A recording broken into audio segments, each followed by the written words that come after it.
Hello, everyone. How's everybody doing this weekend? Hope everyone is having a good weekend so far. This topic is going to be very interesting. I hope I can get some more people in the chat. Make sure you like, share, and subscribe. And I'm going to give a couple minutes for people to get in. So I'll come back at around 12:03. So I'm going to give y'all 2 to 3 minutes to check in.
All right, y'all. It is 12:03, so I'm going to get started. So, as you can see in today's live, it is being proud with seeing ourselves. Now, what exactly do I mean by that? Because when people say being proud of seeing ourselves, of course, you see the mirror, and your first thing is, yeah, I like seeing myself. Black is beautiful, black excellence, and that stuff. But that's not really where I'm going with that whole notion. What I mean by being proud of seeing ourselves, I'm seeing that as being proud and being satisfied with this is what we want. Not being satisfied with the current situation, but are we satisfied in what we really want? Is this what we really want? And that's what I mean by being proud of ourselves. And that's one of the two questions that I put in the description was: Are we happy and are we satisfied?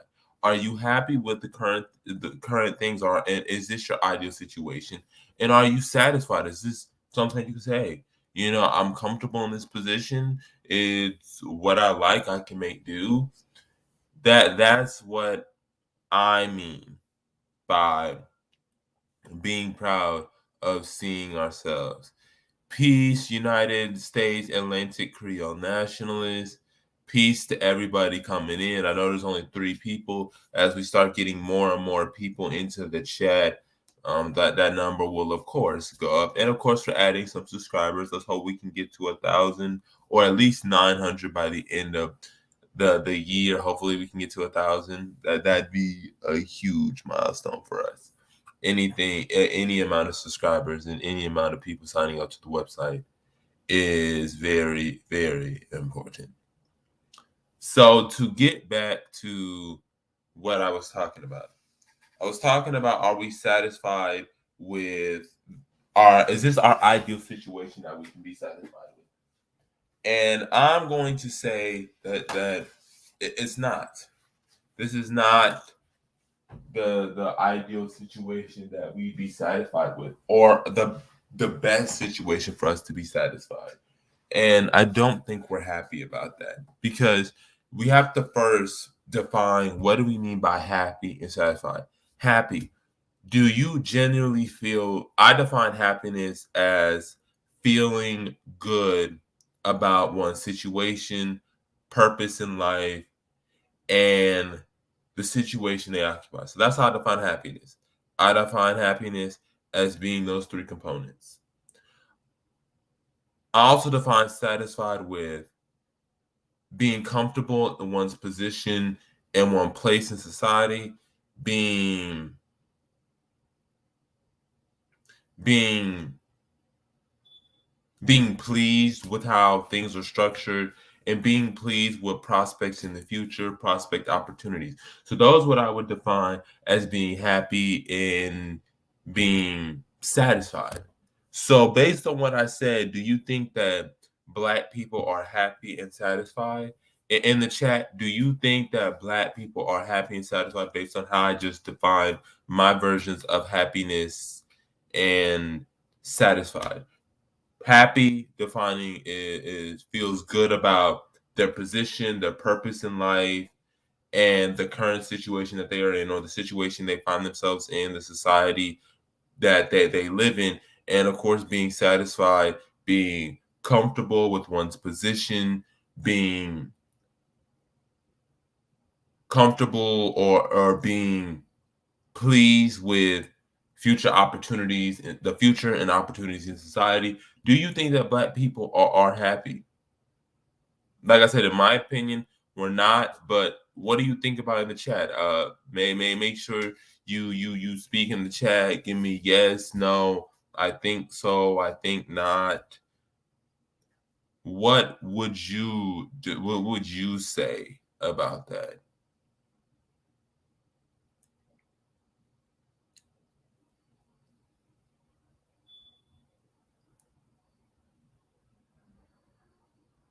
Okay, so not many people are responding in the chat. So I'm gonna say that most people agree with what I'm saying, and that we are not happy and satisfied. And to delve deeper into it, we're not happy and we're not satisfied because one is I'm gonna go with the happiness and then I'm gonna go with the satisfied. We're not happy.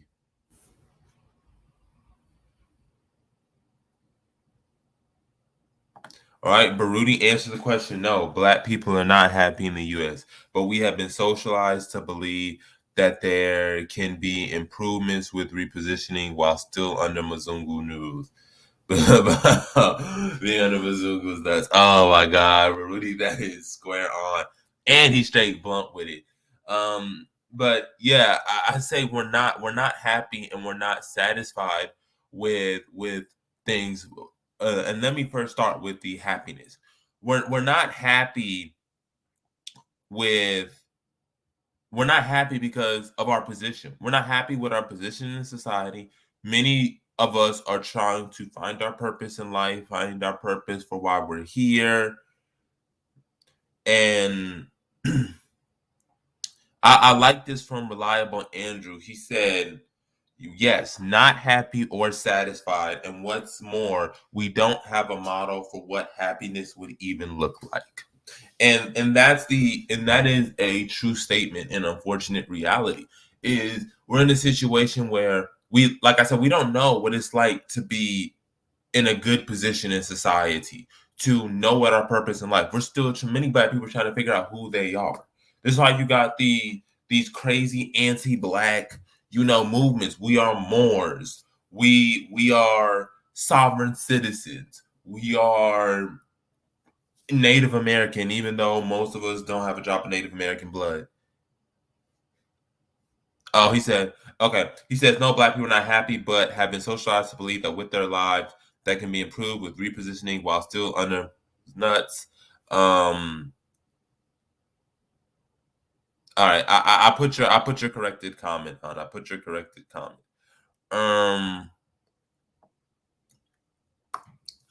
Yeah, it's just we're in a situation where we're trying to figure out who we are. trying to know.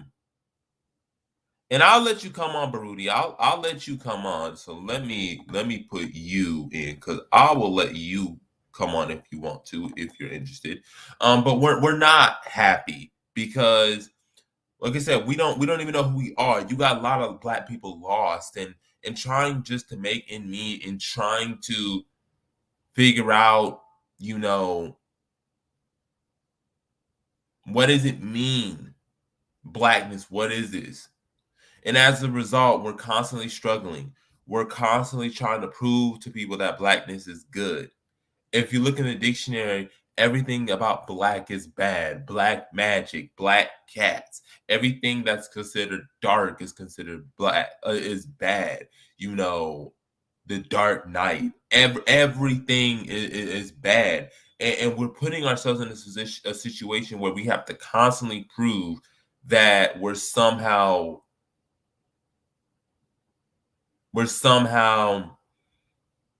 on their standing. We have to prove to people that blackness is not, you know,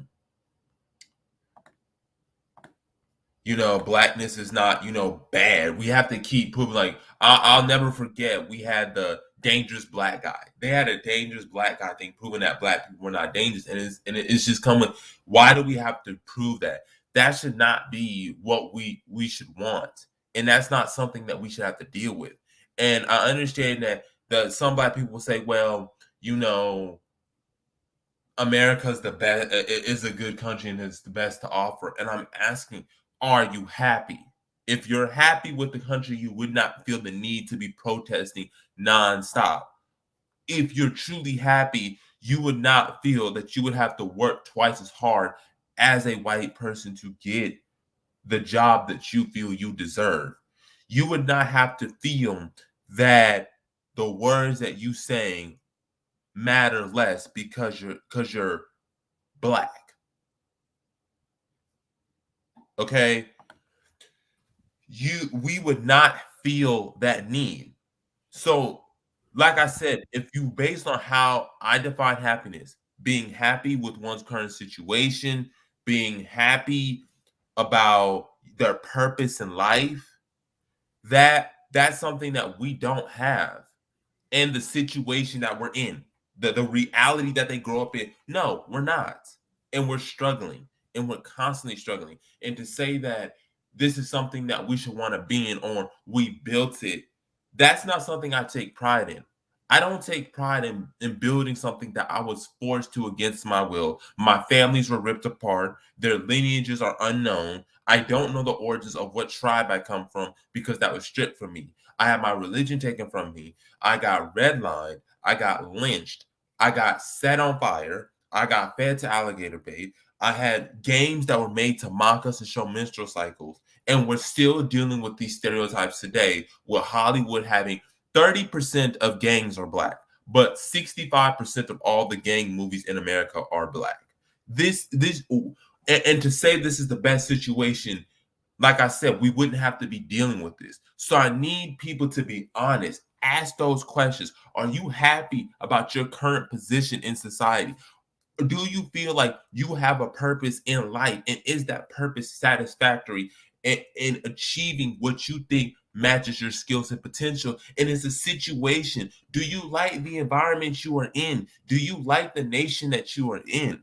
Ask these questions.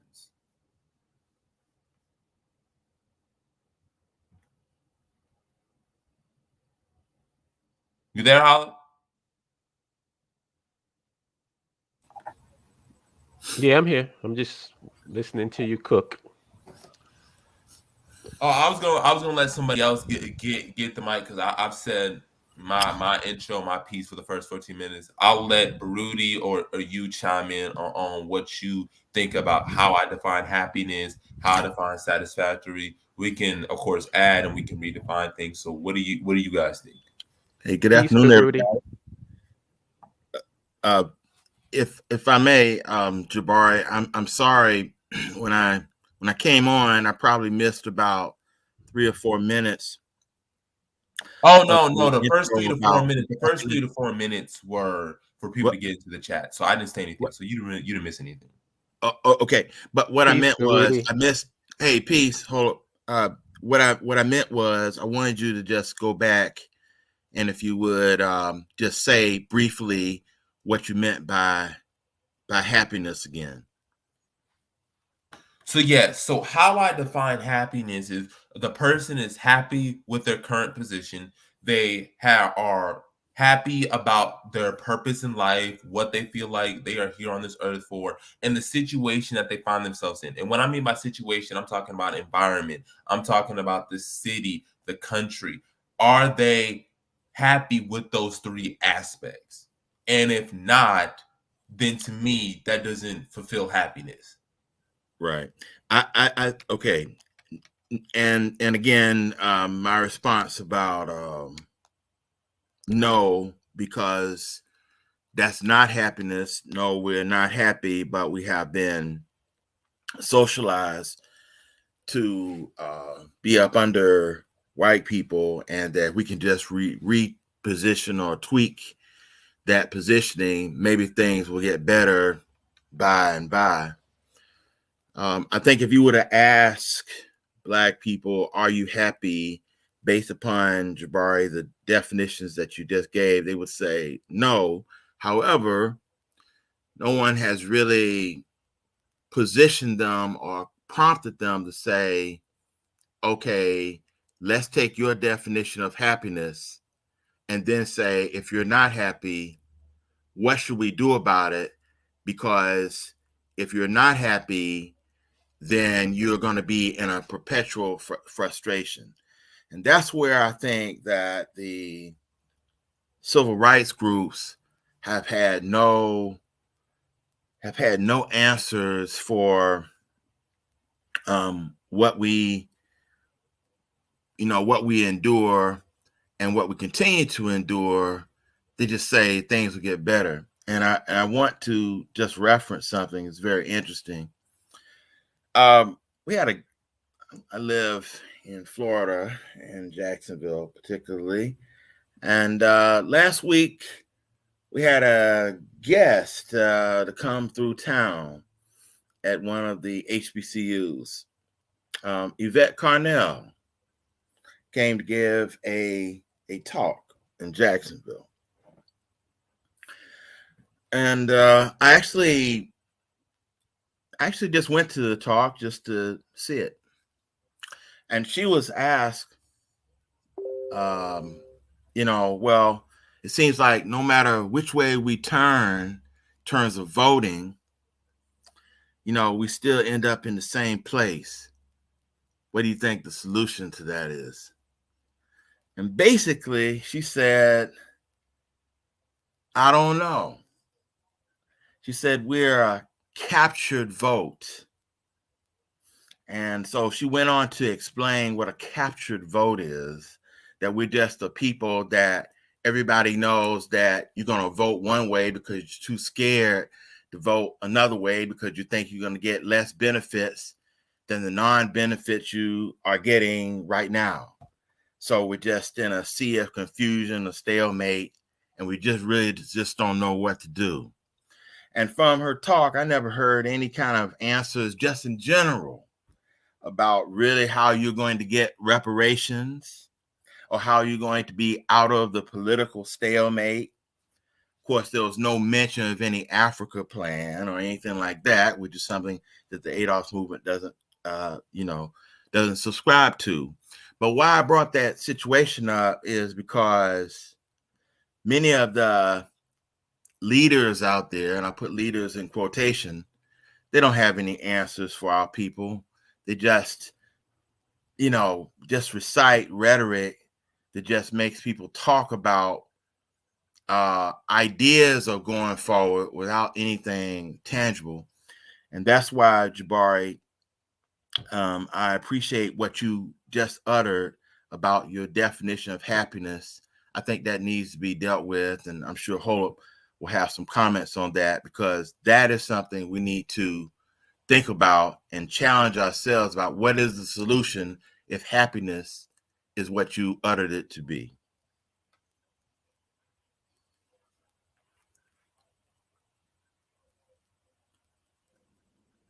Yeah, I just came in, just recently into the stream, so I didn't get to hear the beginning of what Jabari was saying. So, can you tell me what he said his definition of happiness is, and maybe I can address that, Baruti?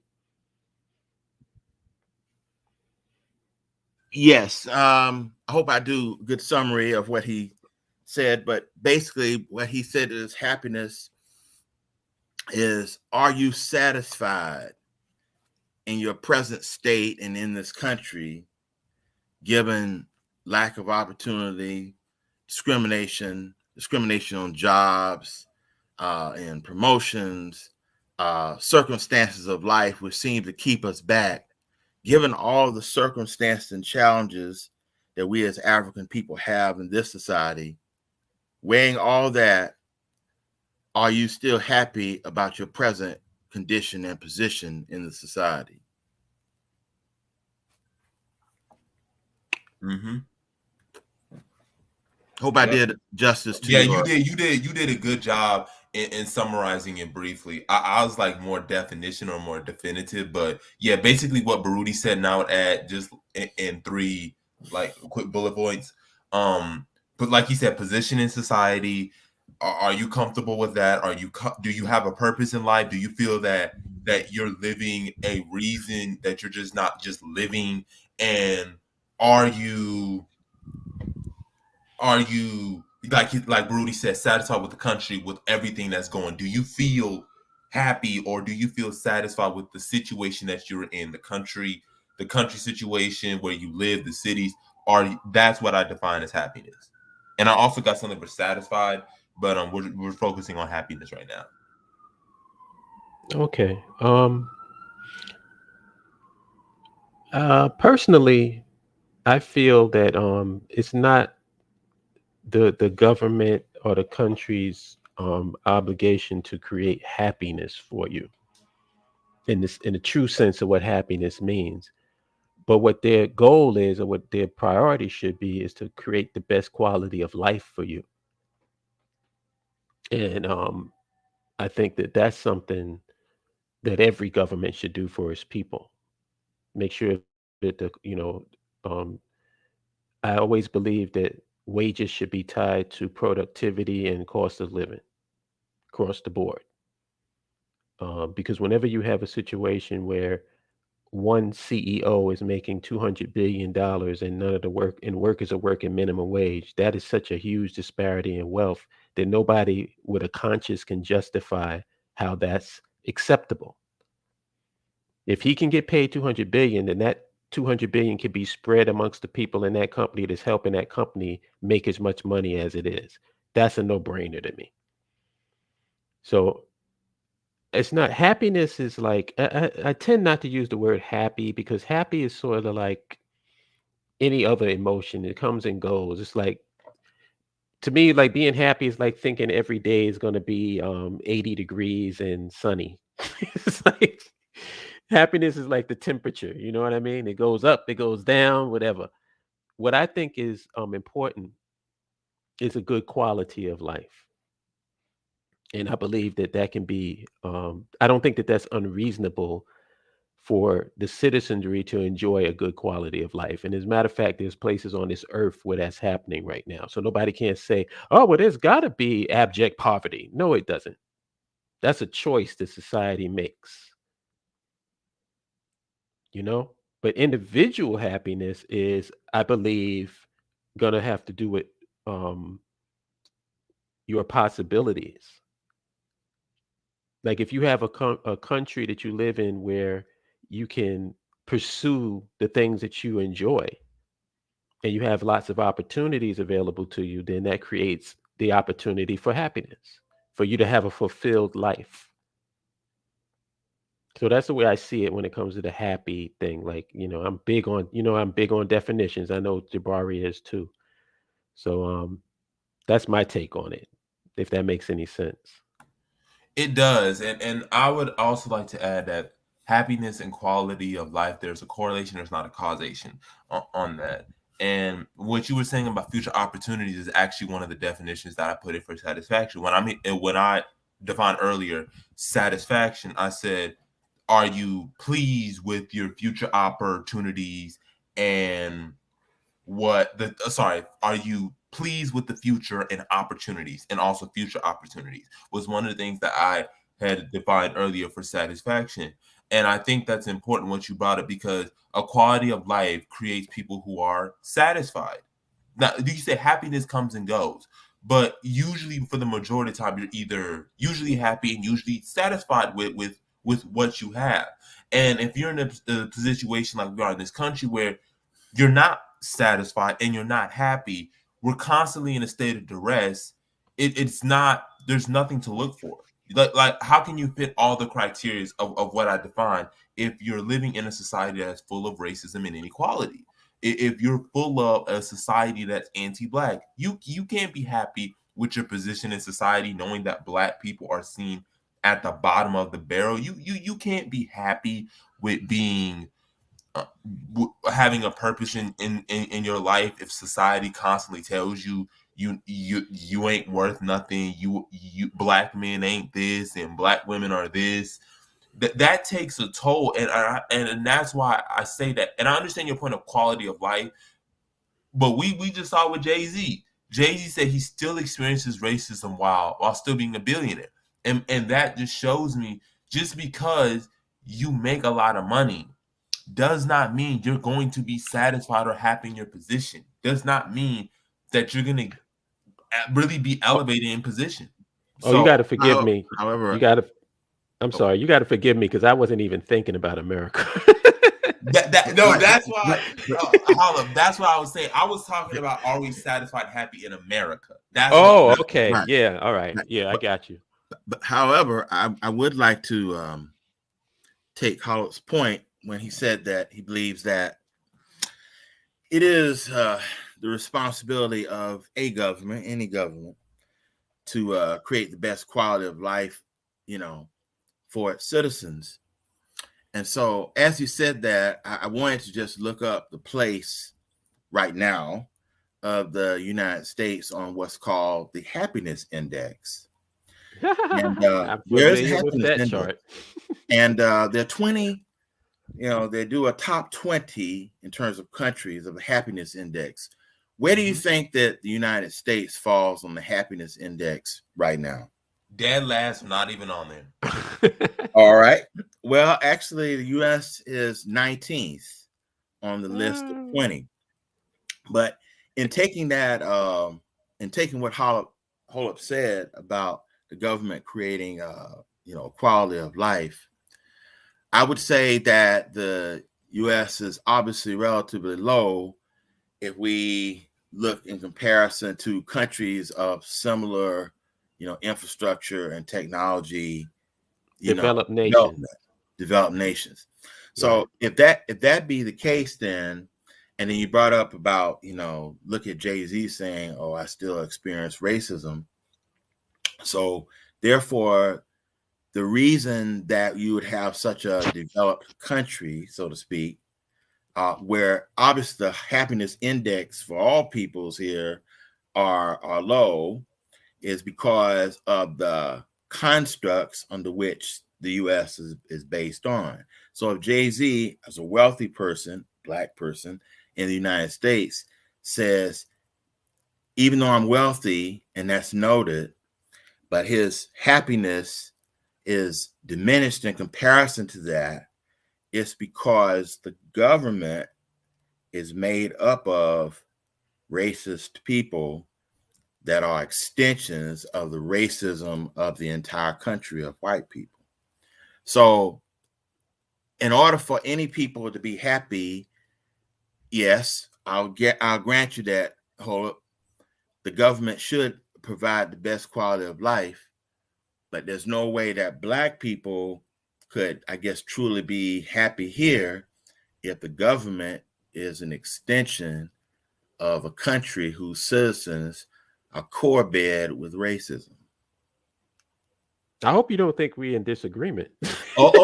No. Okay. No, I don't. What I'm saying is that I think that's very astute of you to state that happiness may come from the individual, but the government provides the quality of life for you, or the opportunity, of which if it provides the best opportunity, then it would stand to reason that people would be happy. So in this country, obviously, there are some happy people and a lot of people that aren't, despite the so-called wealth, despite the so-called infrastructure and the development country label. Right. And I'm reluctant to say responsible for it. They're basically like the maintenance. Like the government to me is a maintenance. Like if you have a building or something, who maintains the building? While you're living your life in your apartment or whatever in your complex, who's maintaining the infrastructure of the building? That's what I look at the government as. They're supposed to maintain the country for us in a true sense of the word. And like I said, I'm having this conversation because I don't talk about America and their government because that's not our government anyway. Mm-hmm. I'm talking about a situation where we control the government in a context that we control. I'm always speaking from that perspective. That's why I said I apologize. I was thinking about that. I wasn't thinking about us here in America because I think that's self-explanatory. What you just said makes perfect sense. I want to answer Flames 2.0's question. I think for Broody was number 20 Belgium on the happiness index. It was Belgium. Let me see. I can tell you who number 1 and 2 and 3 is because it's always the same. All this, it's one of those Scandinavian. Scandinavian region countries. Finland, Denmark, Switzerland, Iceland, Netherlands, Norway. Somehow, you know what I find funny while you're looking that up? What I find interesting is this hypocrisy from people who have wealth. Is that one of the things they say, oh, well, if you give people money, then that it disincentivizes them from working. Well, how come it don't work for you? You have $200 billion. Doesn't that disincentivize you from working?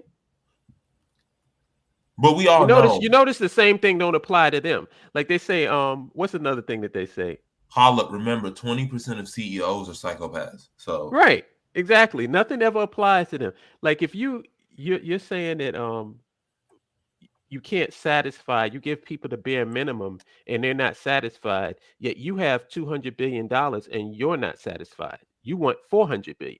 You want $1 trillion. So it's funny how that works. It's funny how you're a human being just like everybody else is. But the difference is they say that most people want, if you can provide a society where most people have a living wage tied to productivity and cost of living,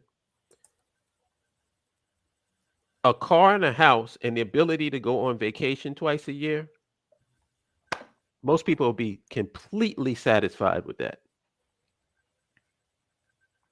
Completely satisfied with that. And also give them employment. That's one of the, that's one of the things that people that rich people forget and the government forget. You got to give people employment. Okay, stop telling people, oh well, we don't work hard. How can I work hard if there's no jobs? It's like in South Africa. You wonder why the crime is off the charts. You wonder why people are constantly upset. It's like 34% of South Africa's population is unemployed. You have a situation where a third of the population literally doesn't have any work. And there are some people who graduated college and still can't find a job. And you're blaming them when, listen, you got to provide us employment. You want us off the street, then you got to give us employment. Otherwise, we're just going to be, what? I ain't got no job, so I'm just going to wander around. But you know what that is, Jabari?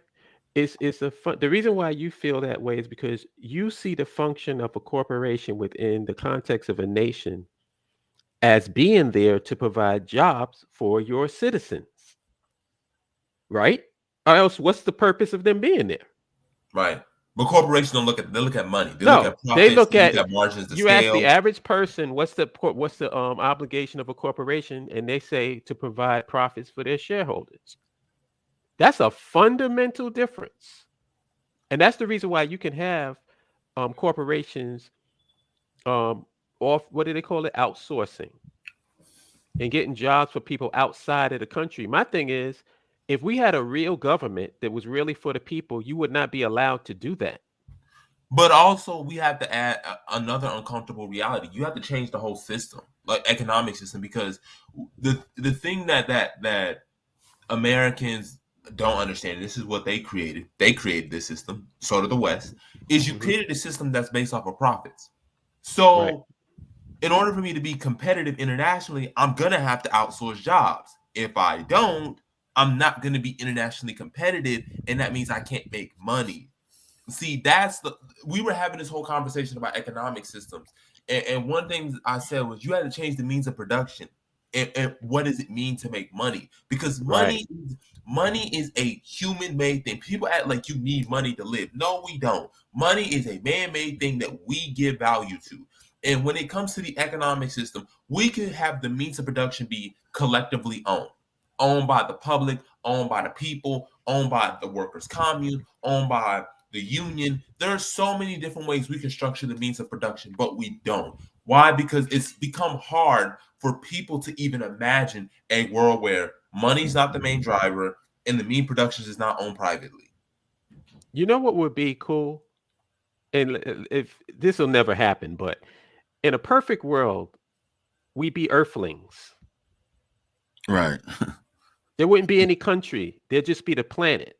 And Yeah. wherever you are on the planet, there would be, and I know this is going to trigger people when I say this, one government. Ooh, one world government. Scary, spooky. That would allocate resources wherever the resources are needed. Period. The earth would be you would be an earthling. That would Yeah. be your legal Yeah. status. Yeah. Kind of like in the But way that's Star Trek fantasy, said Yeah, that. like Yeah. Star Trek. Like Star Trek. You were from the Um, planet Earth. You're an earthling. by the way, the answer to that question you had about what was the 20th country, Belgium, according to the poll I'm looking at. In fact, They're I'll right I'll behind the just United read. States. Yeah, I'll just read the list of the 20, starting in order from 1 to 20, with the first being obviously the happiest. Finland, Denmark, Switzerland, Iceland, the Netherlands, Norway, Sweden, Luxembourg, New Zealand, Austria. Next is Australia, Israel, Germany, Canada, Ireland, Costa Rica, United Kingdom, that's 17th, the Czech Republic, 18th, United States, 19th, and Belgium, 20th.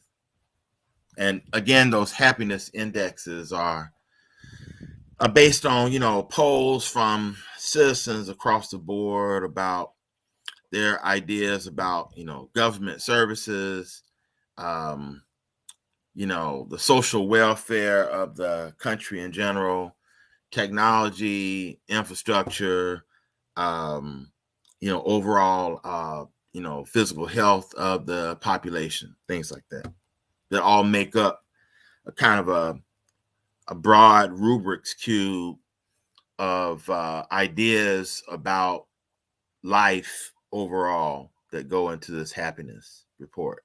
Mhm. And what They, Jabari said is true, Baruti, that because of the way that the system is currently configured, you're going to have outsourcing and you're going to have to compete internationally and you're going to have to get employees and workers for dirt cheap from other countries so you can afford to compete with it. All of that is based on the system that we have set up.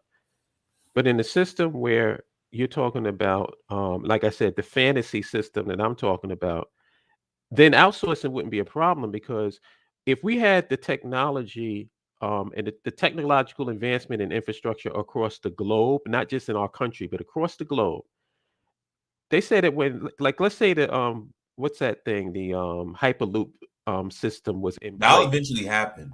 Yeah, if the Hyperloop system is in place, I can literally work in California, take a ride to New York for lunch, and be back. That's happening. That's increasingly happening now because now the disparities in income across the globe is declining. Right. Developing countries are catching up to developed nations. So now it's pretty much just a matter of global infrastructure. Now, like you said, you can go literally from like Beijing is trying, I mean, China's trying to create this whole like underwater subway system. You can Mm-hmm. literally get from, and it's crazy because they did a video on this, how it takes you 2 hours to go 30 minutes in America, but you can take a high-speed rail and get from one place to China in like 20 minutes across the Right. country. Right. That's what I remember they were saying about the Hyperloop. Like you can literally live in New York and work in California if you had that system in place. And transport every day back from New York to California easily. Hypersonic, everything is becoming supersonic, hypersonic. And so also flying cars. Think about it. Now we're having flying cars. You could literally fly yourself around the world if you want to. Mm-hmm. But see, and And also, here's another you know what, thing. Hala, you know what, Hala, speaking on that, I was reading this article about artificial intelligence, and this is what we mean by we're not having serious conversations the way we should have, and this can affect happiness. They were talking about how when artificial intelligence is becoming so advanced that you could have 24-hour surveillance on people that is able to collect their DNA, able to collect their irises, able to collect all of this stuff, right? And it can easily track everybody's every move, and they can serve as informants and basically create this paramilitary or police state, right? And my response is that people are not thinking that. People, we got to start. In the article, it made a great point. We've got to start thinking about how we want to design these systems, because we think right now the surveillance state is bad. Imagine once artificial intelligence becomes off the charts, how Mm-hmm. crazy that surveillance state is going to be. Yeah. If we still have the same people in charge, no matter what technology that we utilize, it's going to be used for evil. The same people are still going to be in charge. Like, come on, man. That's why I said you're going to give a hyper capitalist system that kind of surveillance and that kind of robotic power and think things are not going to go good. You got to have a vision for the future. That's something that I don't think Black leadership has ever said, period. You got And to you need have to a prepare vision, for this. You right? You need got to have a vision for the future. And like you said, you got to prepare. You have to, like everybody thinks that the future is just out there and you just flying by the seat of your pants and twisting in the wind. you People create map the future. out right. They create the future. You map out what you want that future to be. Period. But see, we're so used. It's like Black people remind me of dogs that've been beaten too much. You ever like go up to a dog that's been hit so much and like you go to raise your hand to pet it and it flinches?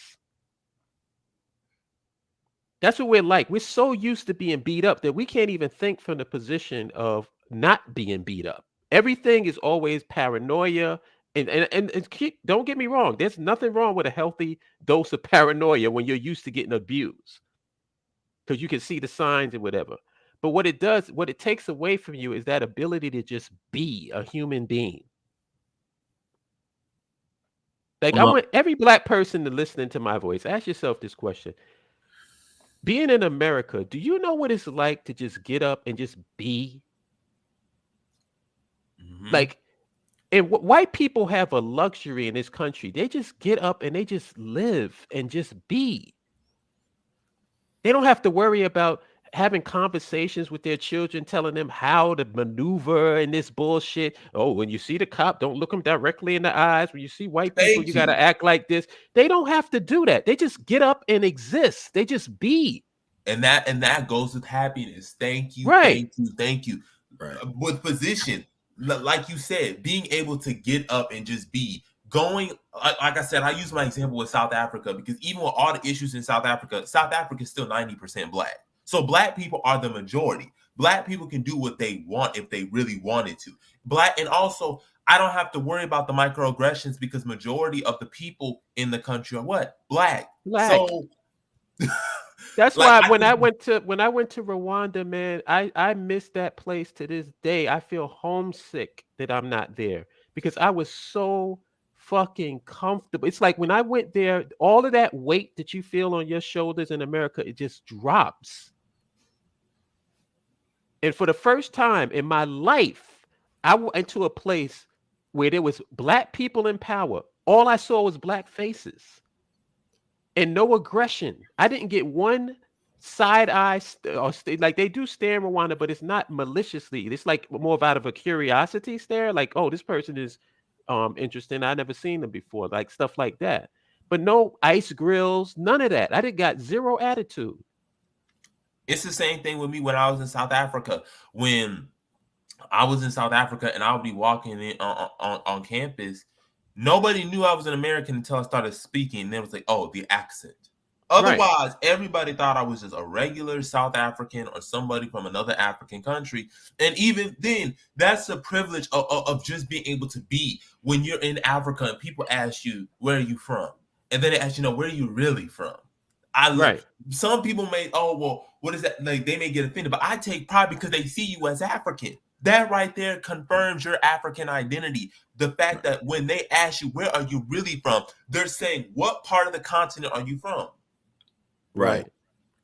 I never got the sense that when people, and that's another thing, and if you reveal that you're from America, it's not like it's handled like, oh God, you're from America. It's just, like I said, it's a curiosity.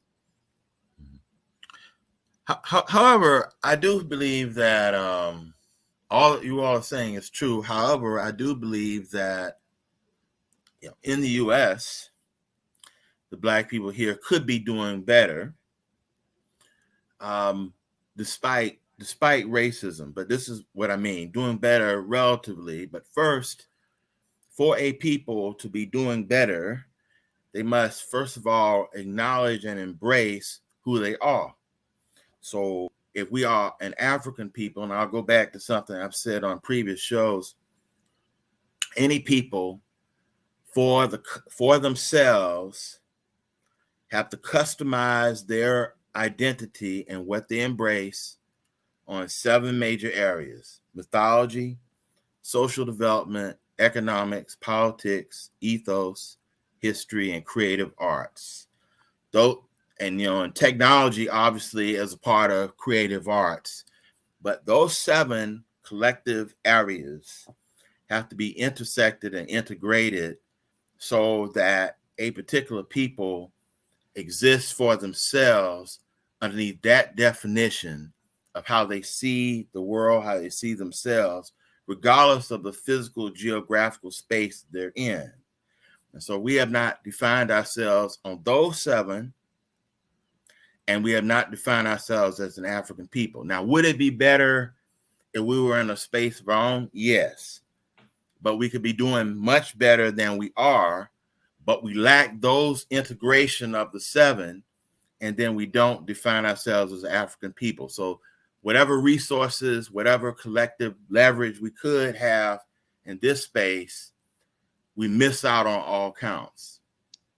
Can I push back a little on that?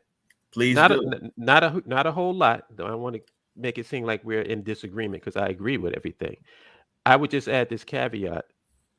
That applies if you're talking about a people who already had all of those things and they went somewhere else.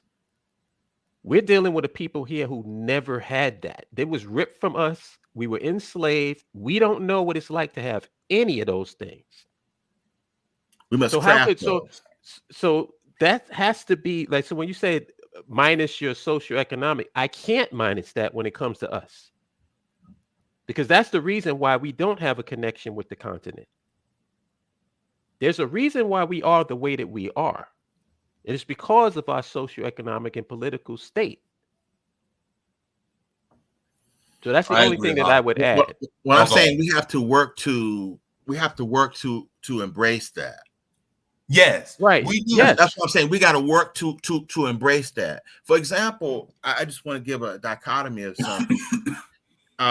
Going back and reading about the organization US, that developed Kwanzaa, with Dr. Karanga. Seems like they were pushing more toward that idea of cultural nationalism, and embrace those 7 ideas, but centered upon that we were African.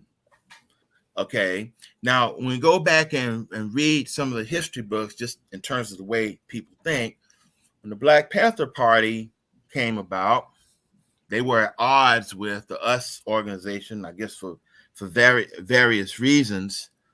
But they labeled things like, for example, Swahili. They would put out pamphlets and ideas that this US organization must be crazy.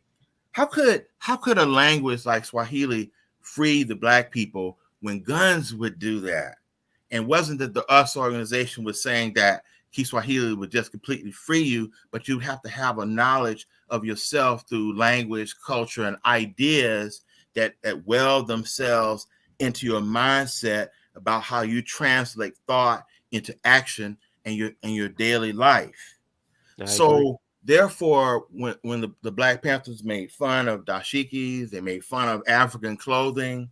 In fact, they even based the idea that they would have the TAMs and some of the uniforms on the idea that we shouldn't be wearing African clothes. And this was just foolish to be talking about any type of Afrocentricity in that regard. See, my I'm not sure all of the bases of the disagreements, but what I'm trying to say is that whenever we have had organizations that have come about to focus us in on Africa and we can tweak those ideas, there were always other organizations that pulled us away from that. Even if they had some good ideas, you cannot remove yourself that thinking of yourself as African is going to be the source for us and any people in our positioning to be able to craft, as you said, to craft that which we did not have, but to craft a reality around those 7 ideas that we can mold going forward. And I want to add to Baruti's point to talk about the Black Panthers. I got gripes with the Black Panthers, because one thing people don't understand is that the Black Panthers were primarily a socialist organization. They weren't a Black nationalist organization. They went from Black nationalism straight to socialism. That's why a lot of leftists use them, because they're primarily a socialist movement or organization. Could you explain the difference? Not the difference, but could you explain those dichotomies when you say it went from Black nationalism to socialism? Can you explain the what those two are in your view, and what did it mean to transition from Black nationalism to socialism? Yeah, so Black nationalism meaning being for Black people, Black self-determination, Black independence, Black nationhood is what I mean by Black nationalism. So they were focusing on the liberation of Black people, Black nationhood, and those aspects. When they transitioned more to Maoism and socialism, it became less of focusing on Black self-determination, even though they did have that aspect, but it became less centered on Black people and more of what we call today the Rainbow Coalition. So an example would be Black power to Black people, red power to red people, yellow power to yellow people. It became more of a multiracial movement. So it became more on focusing on class, the working class, and all of that, and not focusing on the cultural nationalism or the self-determination of Black people. And people have to make that distinction about the Panthers, because people love quoting the Panthers, but people don't like the fact that the Panthers asked for a white version of the Panther Party. If you've ever heard of the White Panther Party, that they were the white allies of the Black Panther Party, and that was something that the Black Panthers asked to be done. You had all of these different movements that came together that made the Black Panthers. So the Black Panthers were not focused on African clothing or cared about it, because their whole premise was a socialist revolution was going to lead to the fixtures, the end of exploitation.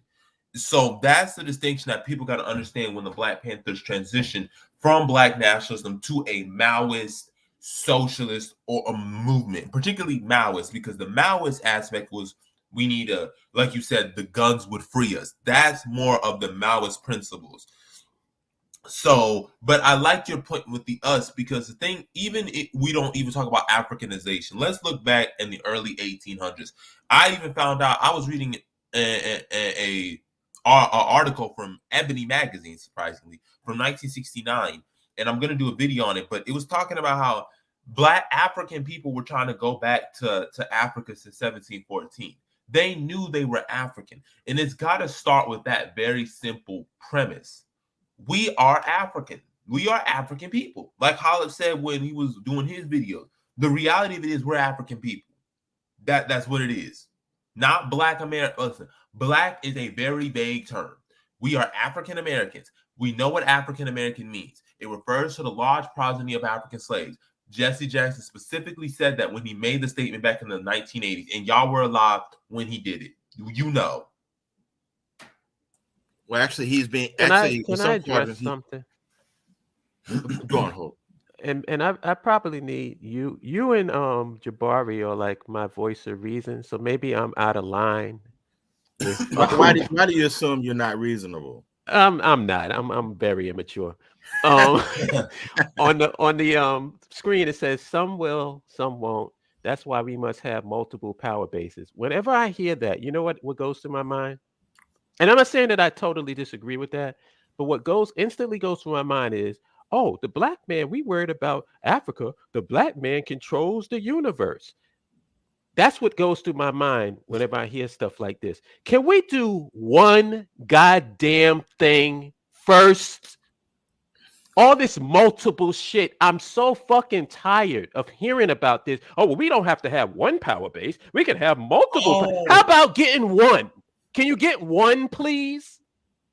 Get one, show me that you can maintain one, and then we'll worry about the multiples. If you can control one piece of land on the fucking planet Earth, then tell me about the universe. Is it me? Am I being out of line? I understand what United States Atlantic Creole Nationalist is coming from. I understand where he's coming from, because when he was talking about the multiple power bases, he was referring to Sierra Leone, Liberia, and the Bahamas. They're talking about that. Those are nations that are predominantly African American or have huge African American populations. So I understand what he means by having the multiple power bases, because those territories are technically where our people are at. And one aspect of nationhood is going to have to be, how do we unify all of the African American people into a nation? So I get what he means by having those power bases in Liberia, Sierra Leone, and the Bahamas, because you need to eventually merge them all together. But if we no problem with that. That's no problem with that. And that's what he says. You get where I'm coming from, right? But see, hold up. I think the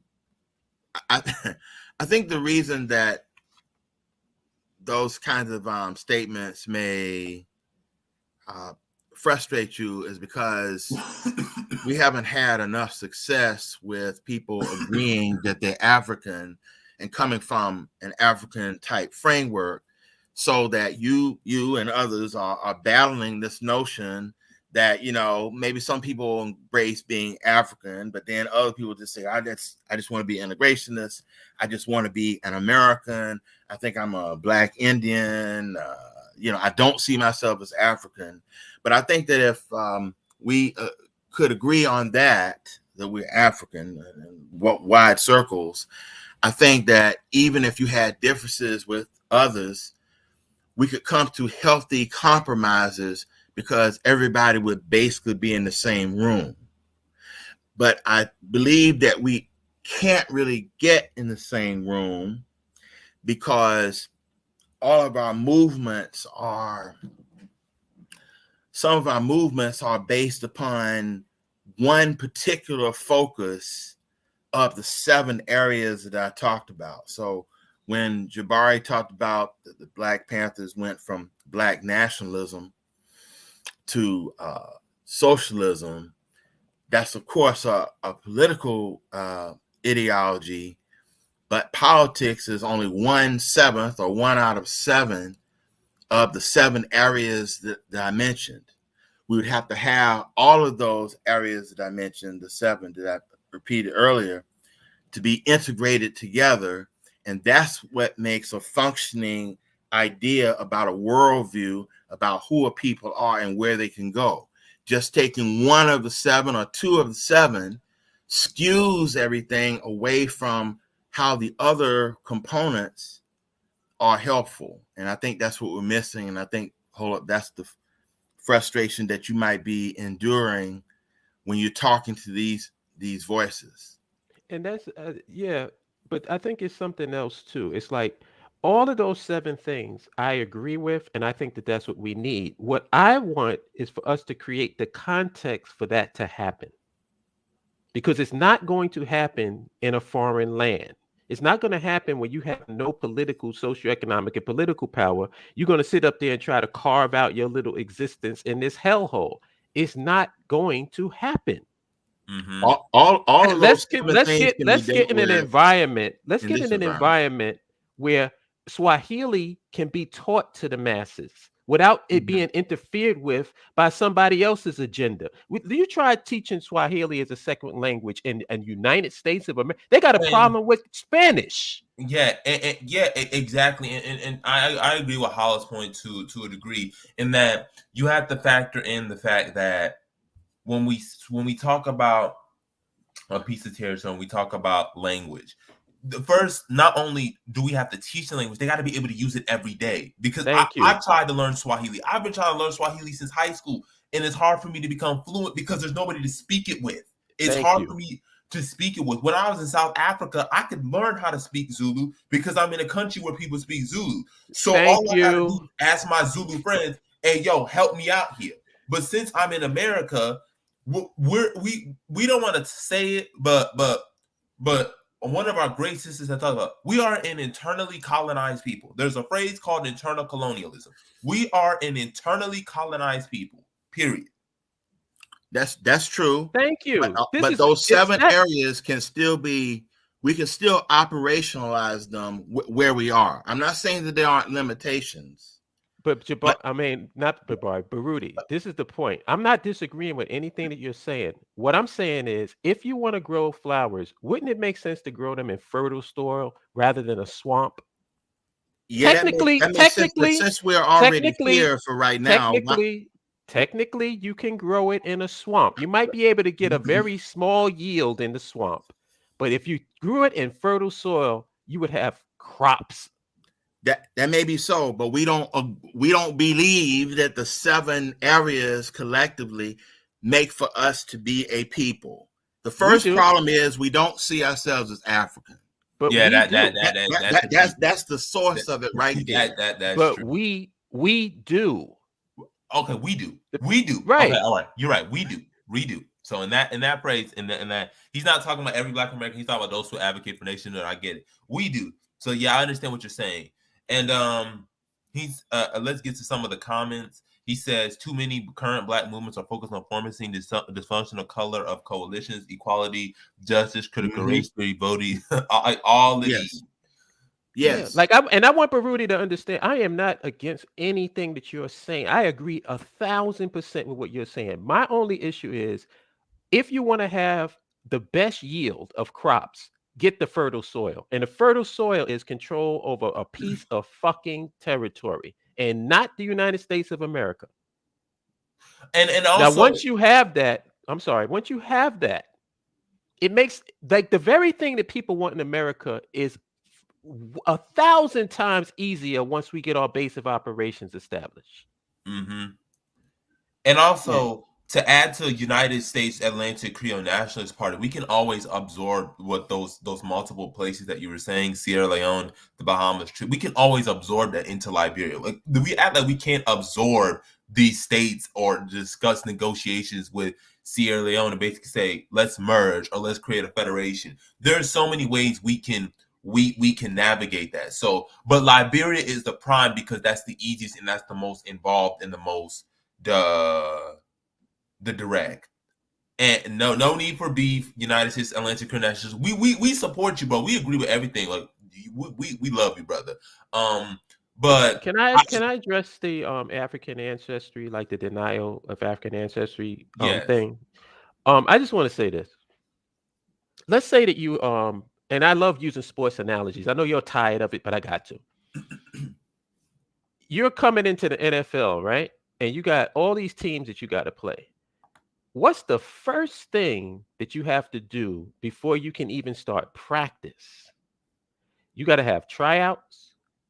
You got to first of all, establish the team. So the way that I see it, us being African means that you're on our team. Right. If you think you're Native American, be on the Native American team. If you think you're from the planet Ritz, be on the planet Ritz team. If you think that you from Turtle Island, be on the Turtle Island team. See, this isn't a problem for me. I don't want to take anybody, like whatever you feel you are, be it. Leave us the fuck alone. There's enough of us who identify as African that we can do something. I don't give a shit about any of these people that's not down with being African. If you're not down with being African, fuck you. And that's the point that I was making to that clown that we was talking to before. Because what that was an attempt to turn the BAIO into the fucking conscious community. The very goddamn thing that created the BAIO to begin with. We are not going to turn the BAIO into some hodge. We're not going to turn the BAIO into some hodgepodge of ideologies. And the only thing that keeps us together is this superficial color of our skin. Mm-hmm. Okay. Sorry, that's not fucking happening. Is that what the conscious community is? And it's a hodgepodge of ideology. There's no coherent ideology. There's no mission statement. There's no nothing. And it's not African. It's not African because they have Native Americans in the Israelites. They have the Asiatic black man in the conscious community. It's a whole bunch of hodgepodge of ideologies that ain't got nothing to do with being African. So as far as I'm concerned, those people have a right to exist. Let them be on their team. Who's on the Africa team? That's all I'm interested in talking to. It makes life easier. It makes life easier. Why are we fighting people? Oh, no. Why are you saying you Indian? You should be African. I don't give a shit. Get in your fucking TP and get the fuck away from us. But see, they don't want to do that. That's the problem. Yeah, they want to come in our forums fucking with us. We're not going to their forums fucking with them. I don't give a shit. You want to listen. You want to be a Native American. You want to go get your straightening comb and be a Native American. Knock yourself out. Here's the thing, though. Why do you keep running to black people or African people? Oh, I know why. Because Native Americans would never accept you. They know it. We got the energy on our side. That's the reason why everybody is listening to us. Everybody's jumping into our formats. Everybody's trying to troll our live streams because we are where the energy is. Nobody's with them. Nobody gives a shit about what they're doing. That's the reason. So the problem that I think we have is only a problem that we're acknowledging or making outside external shit our shit. That ain't got nothing to do with us. There's enough people in this group right now on this live stream who identify as African. We don't have to fight with them. We don't have to argue with them. We don't have to convince them. And that's one of the number 4 of the 10 commandments of the BAIO is connect, not convince. Hold on, can you tell me just for yourself, what does being African to you mean other than saying I'm a black man? Being African means when you work in the interests of African people. That's what being African means to me.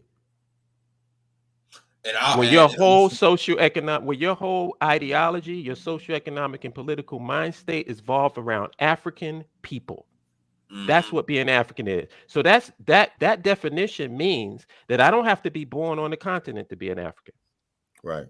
I don't consider a person who's a continental African as a legitimate African or authentic African.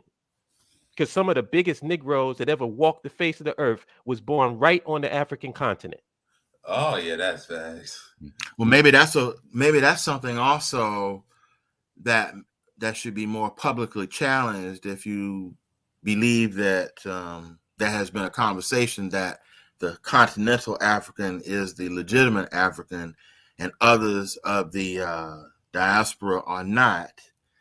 I think that should be a conversation that is widely discussed, and I bring that up because when the term African American was kind of made more launched or more popular, say starting in the 1980s, the white press and then some black people also, pounced on the term and said, you all are not African. Why do you use such a term? And they were very quick to want to dismiss that, right? So as time has gone on, and we've seen the ADOS movement and others who have disavowed Africanness for us in the U.S., the media has been very quick to then revert to the term Black American, okay? And numbers of people have said, okay, I agree that that's the case because an African American is simply a real African that comes from the African country who comes to the United States, becomes a citizen, and therefore they are an African American, and therefore I'm going to say that I'm going to be a Black American.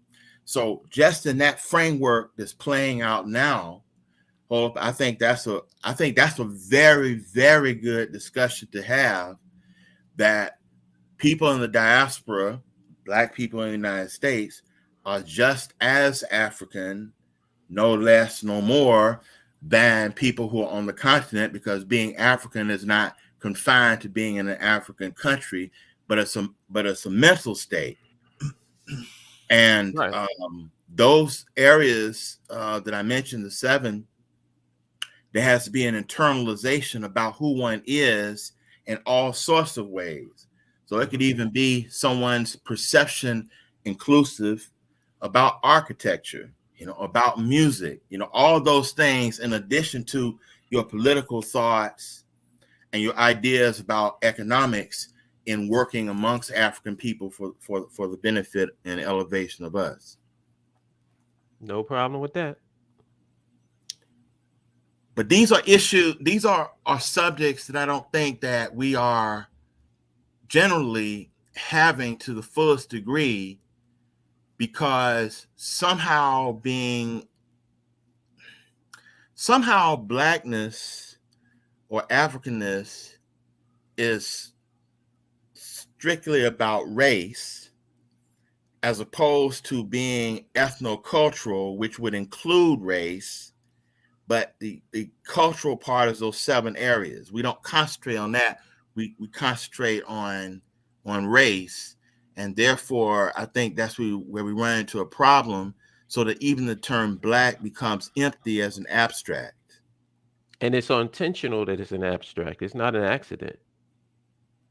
I believe it's intentional. I don't run away from Black. I use it, but I understand that I understand that term. In other words, I understand the history behind that term, and I don't have a problem with it. But I identify, if you say, well, who are you? G- Um, you know, Ideologically, politically, I define myself as an African. Mm-hmm. And let me add to that point. It irks me when people say that just Africans are the legitimate Africans, because culturally, yes, do Africans have their own unique culture, but we've seen a lot of that's been westernized, just like ours. We seem Hmm. to treat Africans like they're worshiping voodoo or Odanani or Ifa, or walking around in dashikis, naming their children African names, when there are many Africans who are born on the continent and have Western name, worship Yep. Western religion, just as westernized as anybody.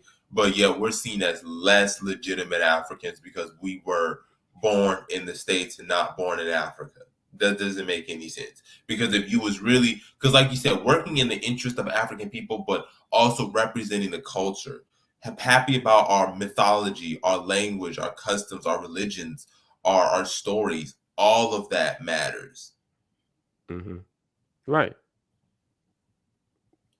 Because it's more is there are white people that were born in Africa. Are they African? No.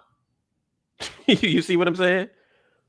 So Remember that that video? that I that don't think you shows you how watched that much that video. means. But remember that video of the white South African who said, "I'm a white African.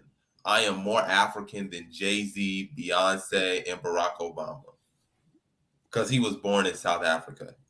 Right. And I guess a kitten born in the oven is really a biscuit. And all the African, it's crazy because African Americans and South Africans came out and said, "You're not African. You're a South African national. You're an African national, but you're not lineage wise, ethnically, blood related to Africans and African people." Like we are.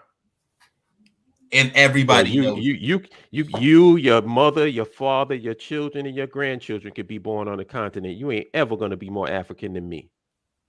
So if whites who are born in South Africa or on the African continent, but let's just say South Africa, since they defined what South Africa meant and named the country. So if they cannot be African other than an African national, as in when you talk about being African, you're talking about not only race, but you're talking about all kinds of lineage, cultural constructs, then how can Black people living in the United States be an American if the term American was created by white settlers to define themselves? That's a rhetorical question, right?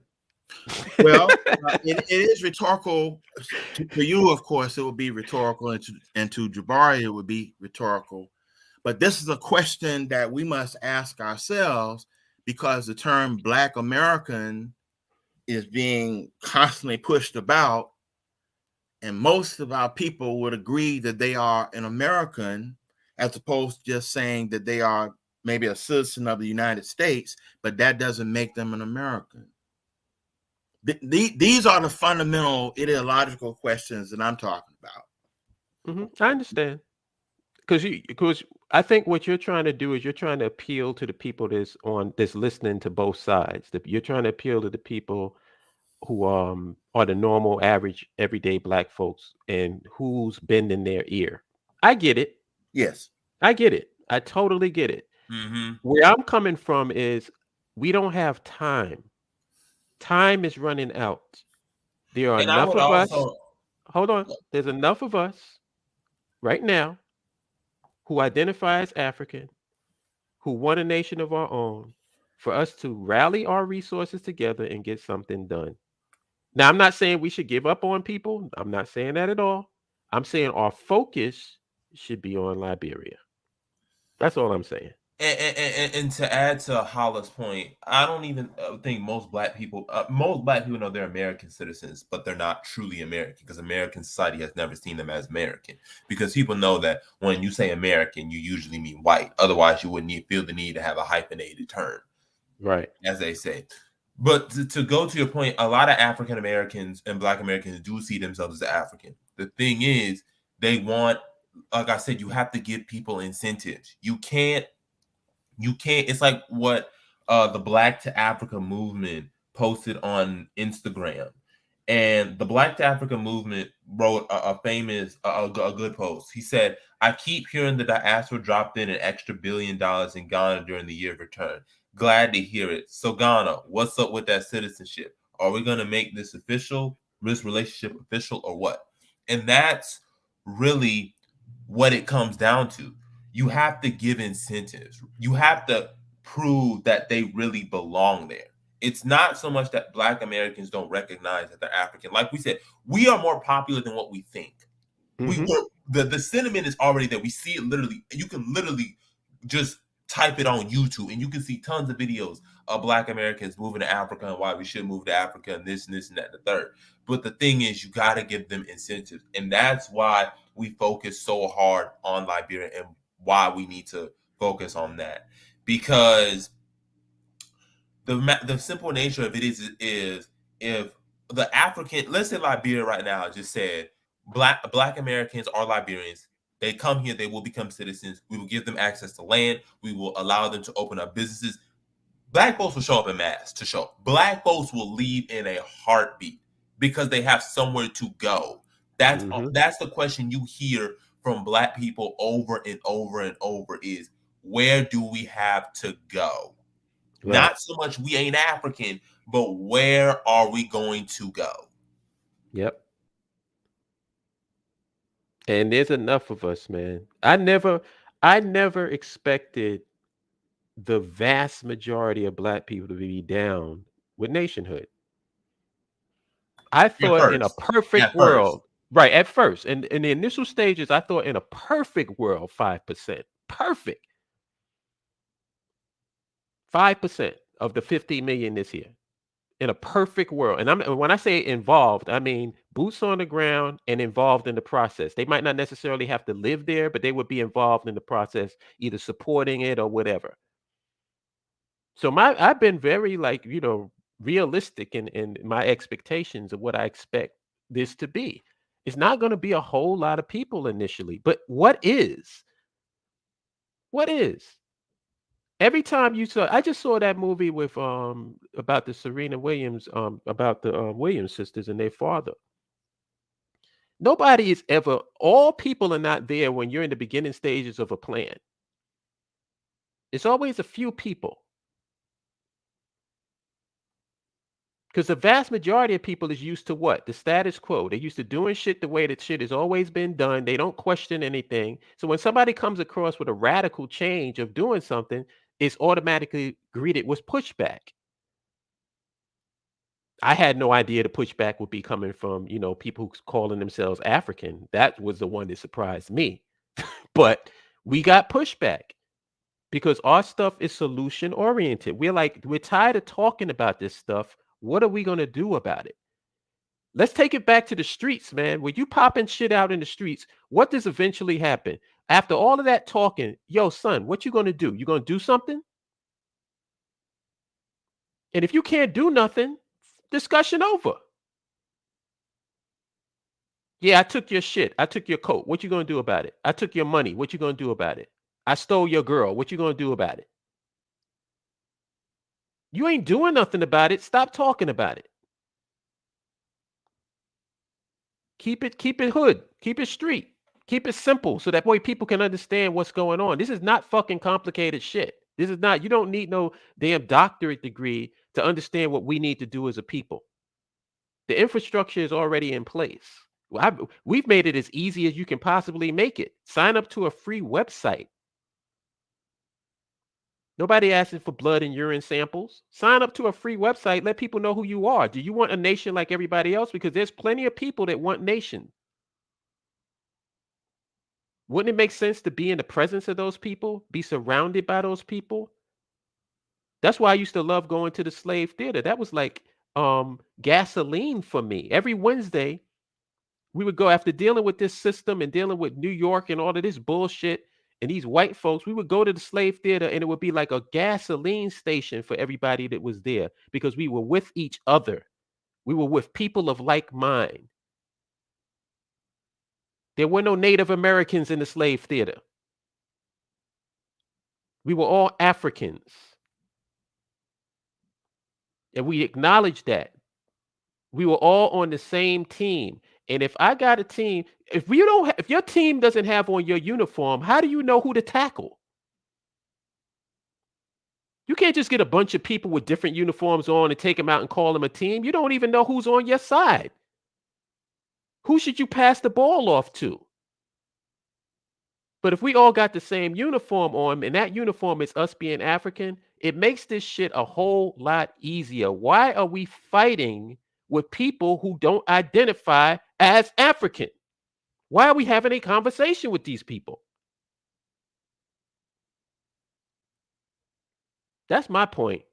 Why are we talking about the black man controls the universe and you can't control a fucking dirt road in America or anywhere else? Run one thing. That's all I don't think that that's unreasonable. Can we run one thing? Can we establish one thing on this planet that we can control? And then we'll start talking about these multiple bases and multiple universes, and we can be out there with the Watcher and Thanos and anybody else you want to be with. But give me that one thing to show that you can do the one thing before you start doing multiple things. How about that? Or am I being unreasonable? I respect Jabari and I respect Baruti. Please tell me if I'm being unreasonable. Please. No. But it's the question, though, I think, of why we don't see or embrace ourselves as African. I mean, even though you can't make everybody see that, the question is, what is the reason that they don't? And if we could determine that, then possibly the corrective rhetoric or tangibles that are to be in place would kind of address that. Once again, who are we talking about? Because we agree. So who are we talking about?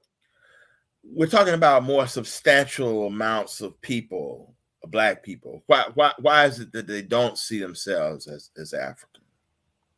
Because the people that see themselves as African haven't done anything yet. Okay. So when you create something and when you establish something, people see that.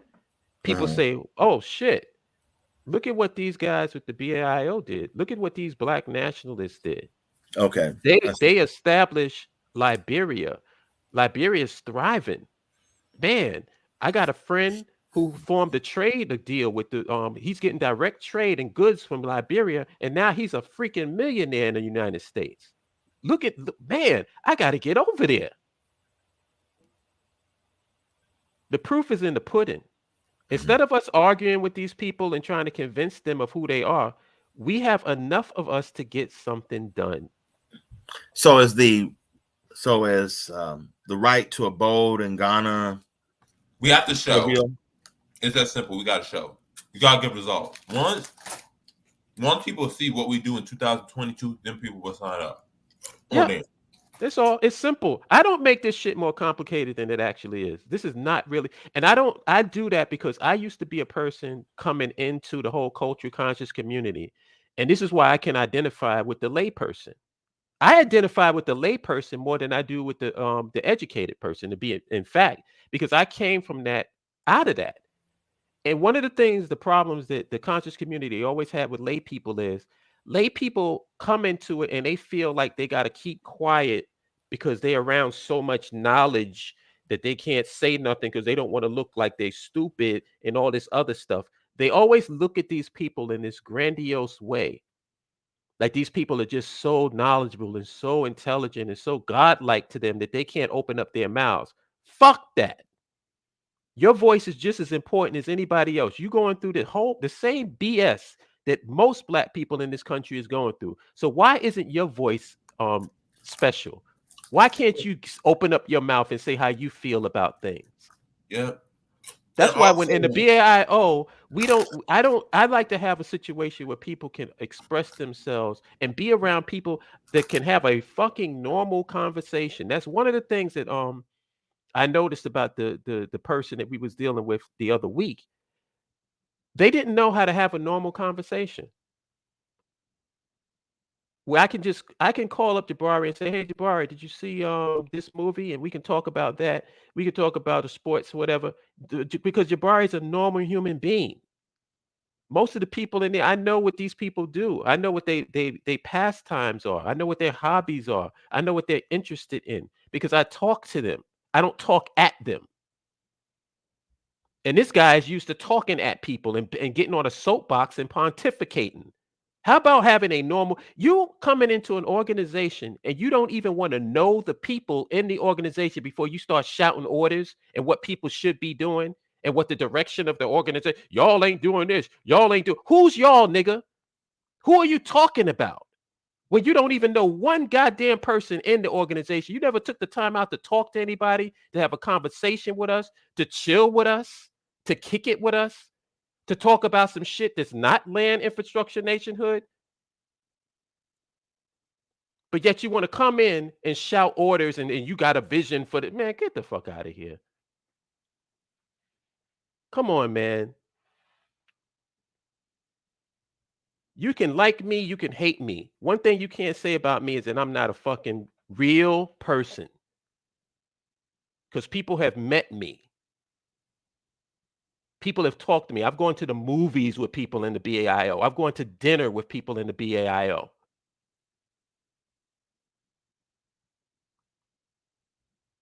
And that's one thing about the conscious community. They're so used to talking at people and not talking to people. Or how about shutting the fuck up and letting other people talk? And also, the conscious community acts like they got some hidden knowledge that most people can't access. It's just most people don't have the time. But the Right. information that the conscious community has is well known, and you can easily look up. And then some of it's just straight up pseudoscience. So We got enough people, man. We got enough people that identify as African. We got enough people to know what time it is.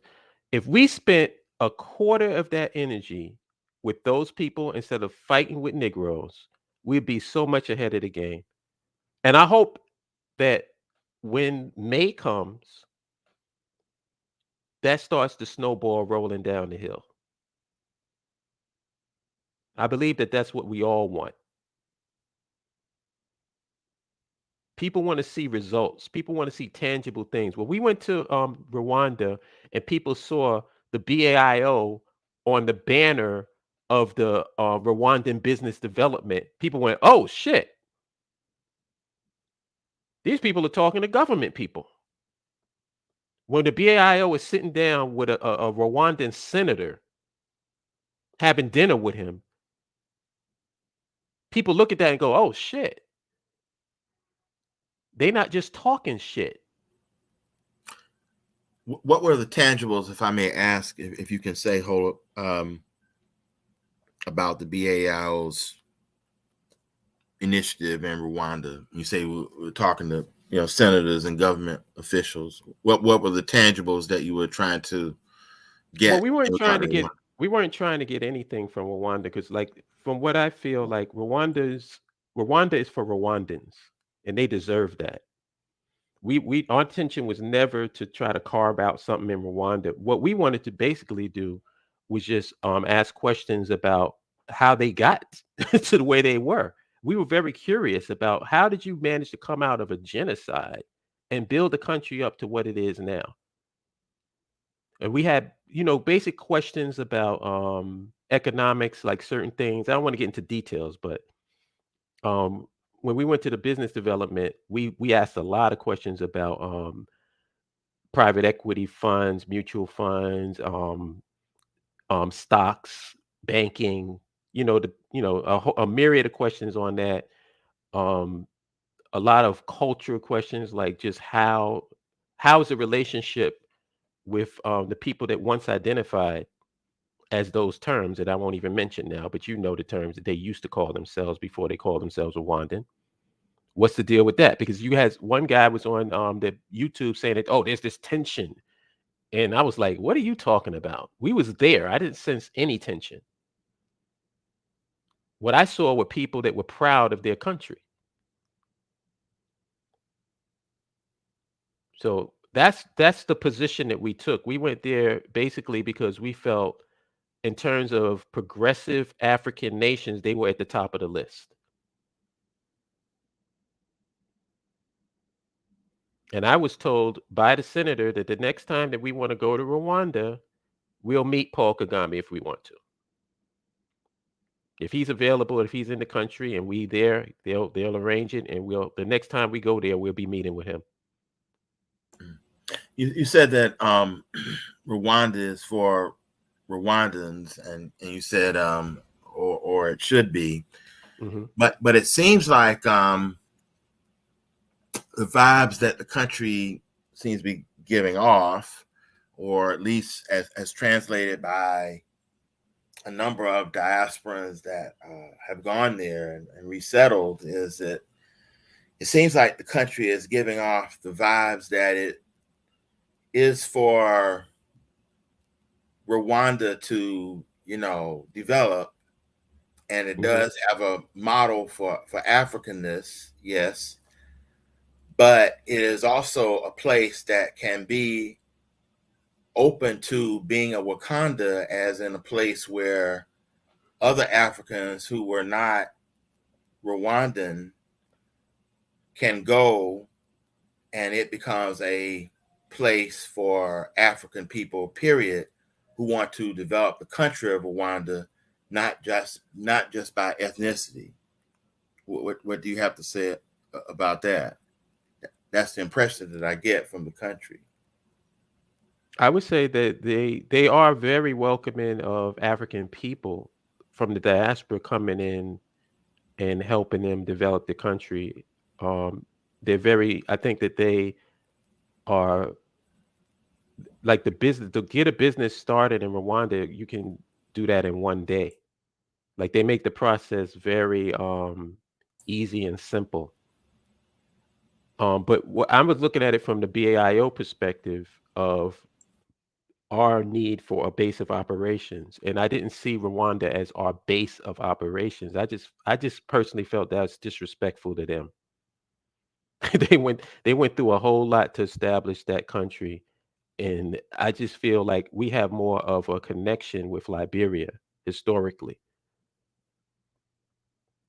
and we can get into that. Jabari can get further into that, but I think that as I didn't want to make Rwanda the base of operations for the diaspora. That's just personal. I don't think that that's what the BIO wanted when we went over there. That wasn't what we were looking at.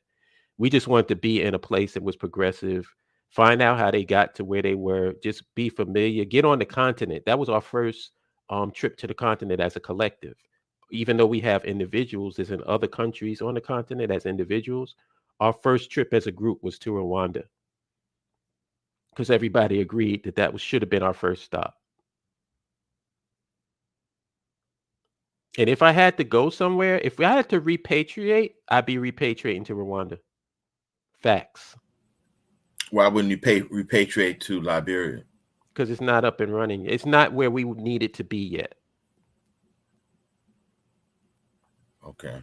I want to get it to that point, but it's not there yet. If I was like, I actually know, I can see in my head where I would live in Rwanda. I can see it in my head. I've been there actually. Same thing with me. If it was not for nationhood, it would be South Africa simply because I've been there and I know people there, so I could easily live in South Africa. So yeah, me and my cousin fell in love with this spot in Rwanda. Like I'm like sitting there going, what the hell am I doing in America? So that's why I said it's like there's personal things and then there's the collective.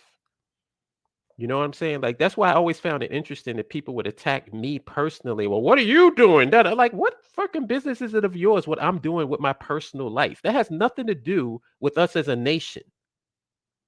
Because I can choose to go anywhere as an individual. I can pick up and go anywhere I want to. What are we collectively going to do as a people is another story.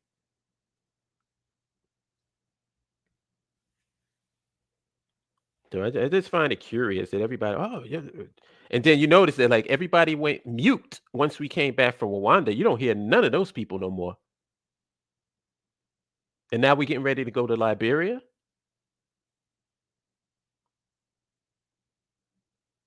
And I expect now Liberia is going to be a totally different animal because that's the place that we feel is our base.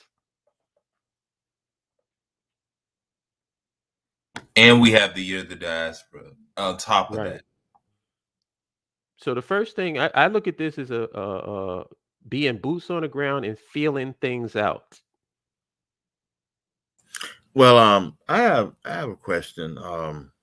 So like Jabari, I remember maybe it was last week or the week before, maybe last week.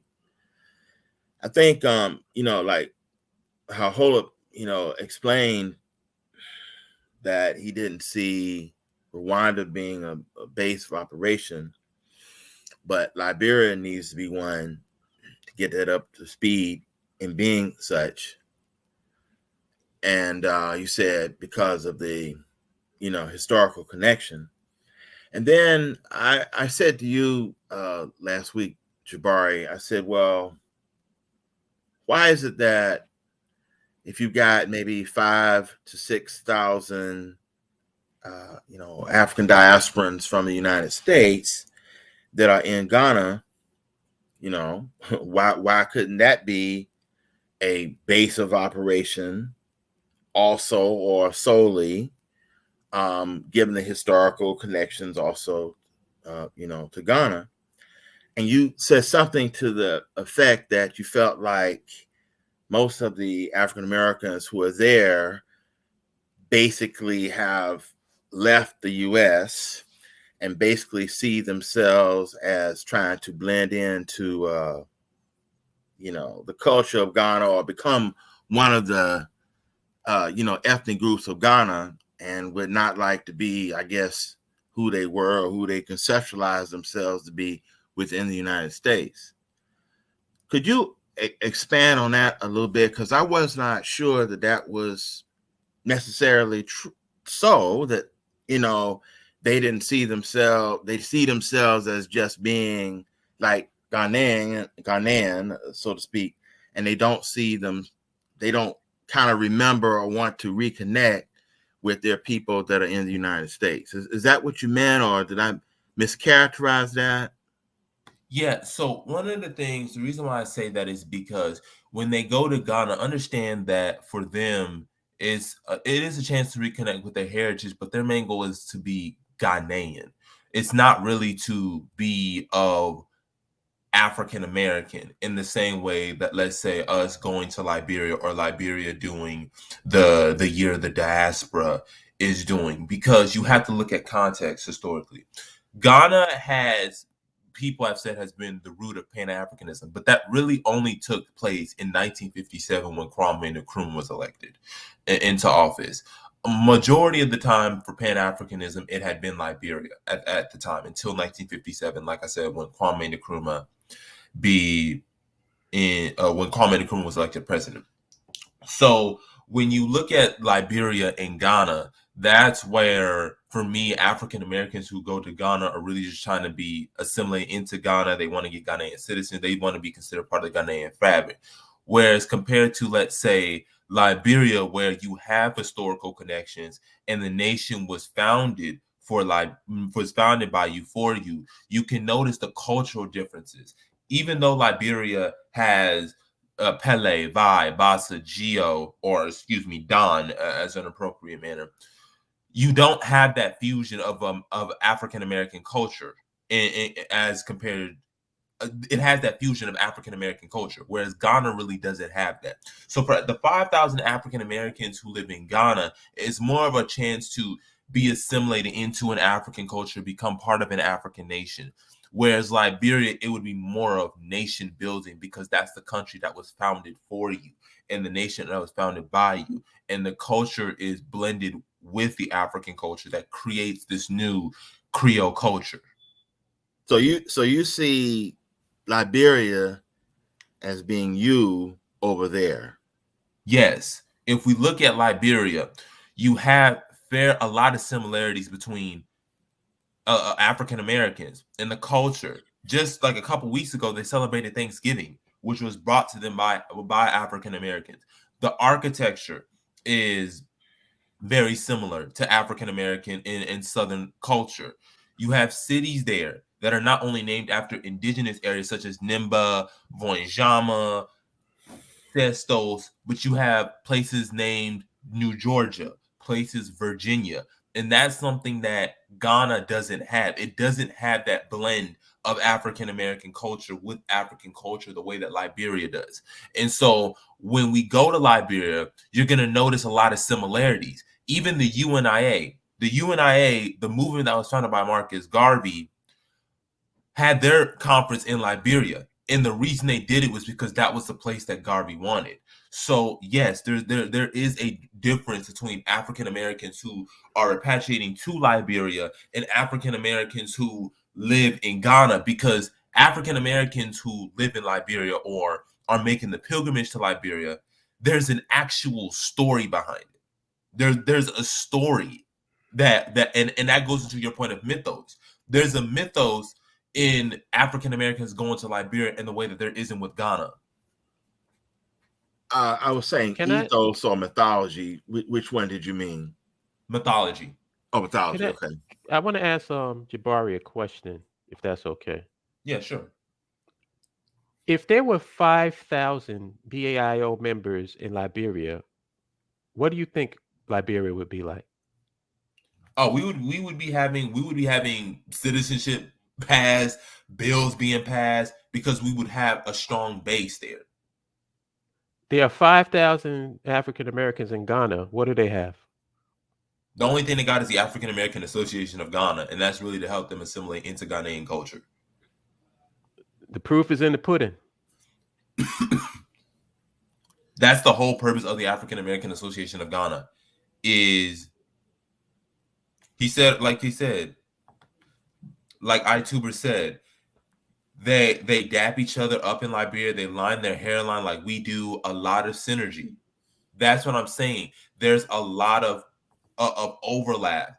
Liberian and Sierra Leone have African American culture creolized into the fabric of the nation, and that's why I said the difference between African Americans who go to Liberia and African Americans who are not going to Ghana. The synergy is different because the foundations of those countries are different. And an African American who goes to Liberia is going to be very familiarized with, oh, yeah, there's a Virginia. Oh, this is very similar. Oh, they speak like us. They're very similar. It's something that you could get used to. Well, I see what both of you are saying, and in particular, Jabari, since you have kind of delved into this, but I see that you are saying that you see yourself over there. Yes, I understand. However, I'm not sure, that vast majority necessarily of Liberians see you as them. So that may have to be proof in the pudding also. No, you may see yourself that way, but the question is, do they see that? Do they see themselves as Liberian and then see you as them? That may not be. It may be. It depends. It really honestly depends on who you ask and also where. Because if you talk to a lot of Liberians in the diaspora and some Liberians in on the continent, they see me as Liberian. And the major reason why is my advocacy for Liberia and historical knowledge of Liberia, I think is what they made me say, like, my Liberian brother and sister, because I have Liberia at my heart and I have the interest of the Liberian people. Now, whether or not somebody sees me that way and they just see me as a foreigner, that's for them to decide. But I don't think we're going to be seen as foreigners, because we've had Liberians who've been on the continent interviewed us, and I've asked them, so what do Liberians think of African Americans? Do Liberians see African Americans as Liberian? You ask these questions, Baruti, to our Liberian interviewees, and a lot of them is fairly what I've said. They see us as brothers and sisters. They want us to come. They want us to connect. They want us to be a part of the fabric of the country. So I think you have to factor in that point. One, my advocacy of Liberia. Two, my knowledge of Liberia and where my heart is. Because there is controversy. I'm not going to say that it's rosy and all that, because there is tensions between Liberians at home and Liberians in the diaspora.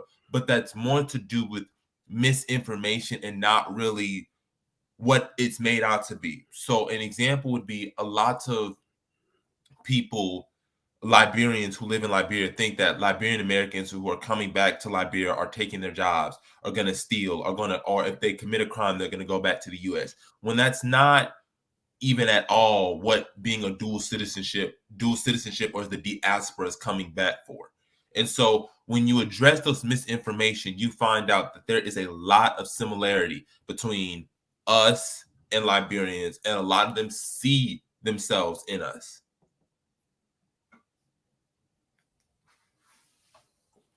Okay, so I guess the first tangible would be that you would have to secure dual citizenship, because to me, even though you make the argument and I understand it, that's no more than what Ghana has said. We want you to come and be a part of the fabric. But when it comes to dual citizenship, no, that's not the case in a bulk type fashion. See, I personally, and I'm not trying to push back, I just have a little different slant, but we're in the same team. See, I don't think that we're properly defined in the United States as an African people. Meaning, we never will be. By name and all like that. We could define a name.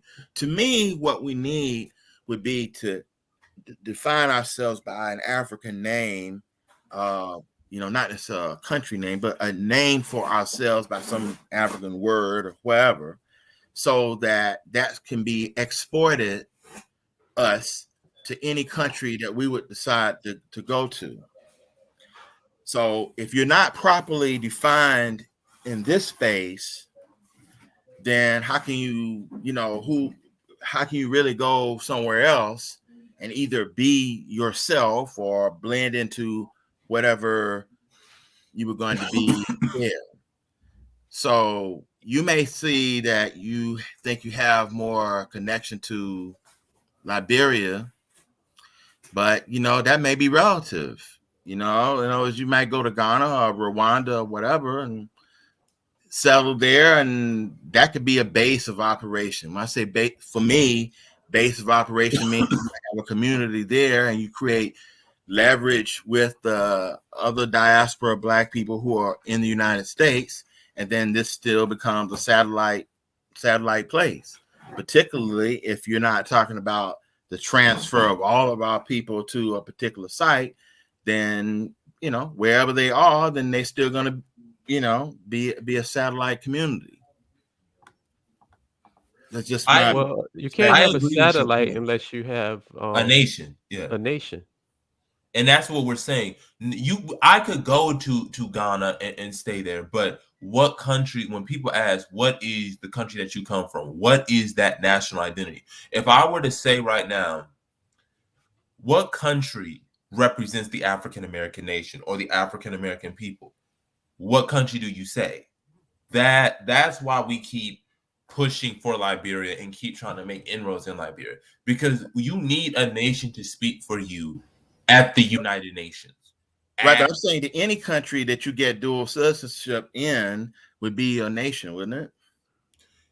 Yes, you would be a national citizen, right? Right. Individual, but we've seen this. I'll give you an example on the African continent, South Africa.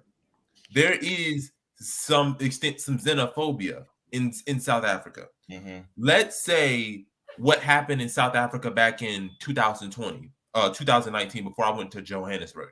Mm-hmm. And let's say there was an African American satellite community, and South Africans got upset and basically said African Americans are stealing their jobs and all that stuff, right? And they go and they just burn down the whole satellite town. Let's just say that happened, just like they did with Nigerians and Zimbabweans. Now, would this be, before you answer that, would this be a situation where these so-called African American community, would they be citizens or just? Yes, they would be citizens, because many of the Nigerians who were in South Africa were also citizens of South Africa. So it wasn't just like these were just illegal immigrants or just immigrants. They were also some citizens of South Africa. Let's say those. I thought they weren't citizens. See, that's what I'm saying. I thought that these were just African people who moved to South Africa, but they weren't citizens at all. No, some of them were citizens. Okay. And so let's say that happens, and they say, well, since you're African American, despite you being a South African citizen, we don't like the fact that you came from outside the country. So we burn down your whole town and village, right? Now the question becomes, who speaks out to us? Because when South Africans burn down the Nigerian villages and Nigerian towns that were in South Africa, the Nigerian government spoke out quickly against it. That's what we mean by a nation to represent. Yes, you're a South African citizen, and South Africa, to a certain degree, can speak out for you, the South African government. But it's going to be that exterior government that puts the pressure on it. Because you got to understand, the South African government answers to the South African people. And the majority of South Africans are not Black Americans. So it's just like the situation with Julius Malema. Where Julius Malema said that I'm not going to condemn Black foreigners. And then some Black South Africans said, okay, well, you're not going to get our votes then. So what ends up happening is you end up electing more xenophobic people into the South African government.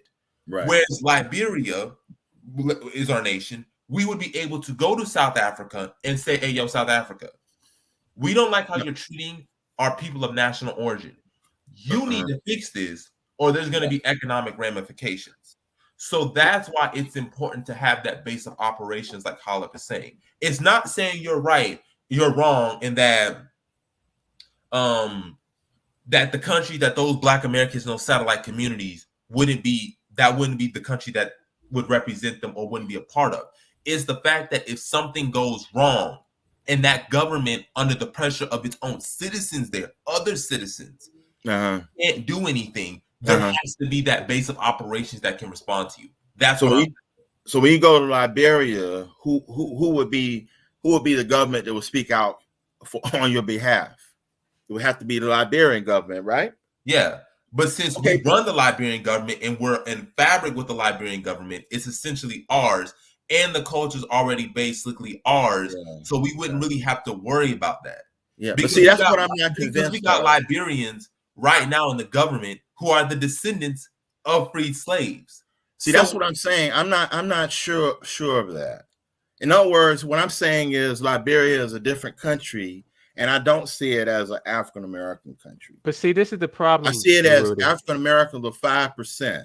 But Rudy, right? But right, so you're not the majority there, even if you thought that you were. Even though African Americans are 5% of the population, that's still larger than many of the some indigenous ethnic groups. Because really, the two biggest groups in the country are Pele's and Bassa. There's a way small Day population. There's a small Mandingo population, which you could say is Mandinka. And the Americo-Liberian is just as large as those two ethnic groups. So even though we represent 5% and the indigenous represents let's say 95%, that excludes the fact that some indigenous groups make up a larger share of the population than others. And populations such as the Crew, the Bassa, were extremely close with the Americo-Liberian and even assimilated.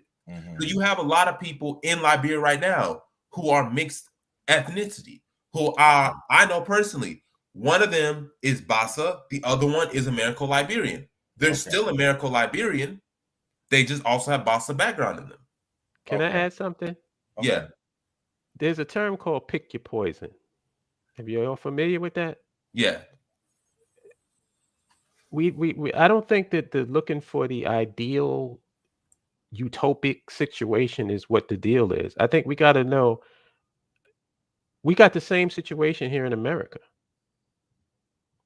So would you rather try to establish some sort of power base in America, or would you rather try to establish some type of connection with Liberia? Which of the two? And in other words, I'll ask this question, and I'll ask this to both of you.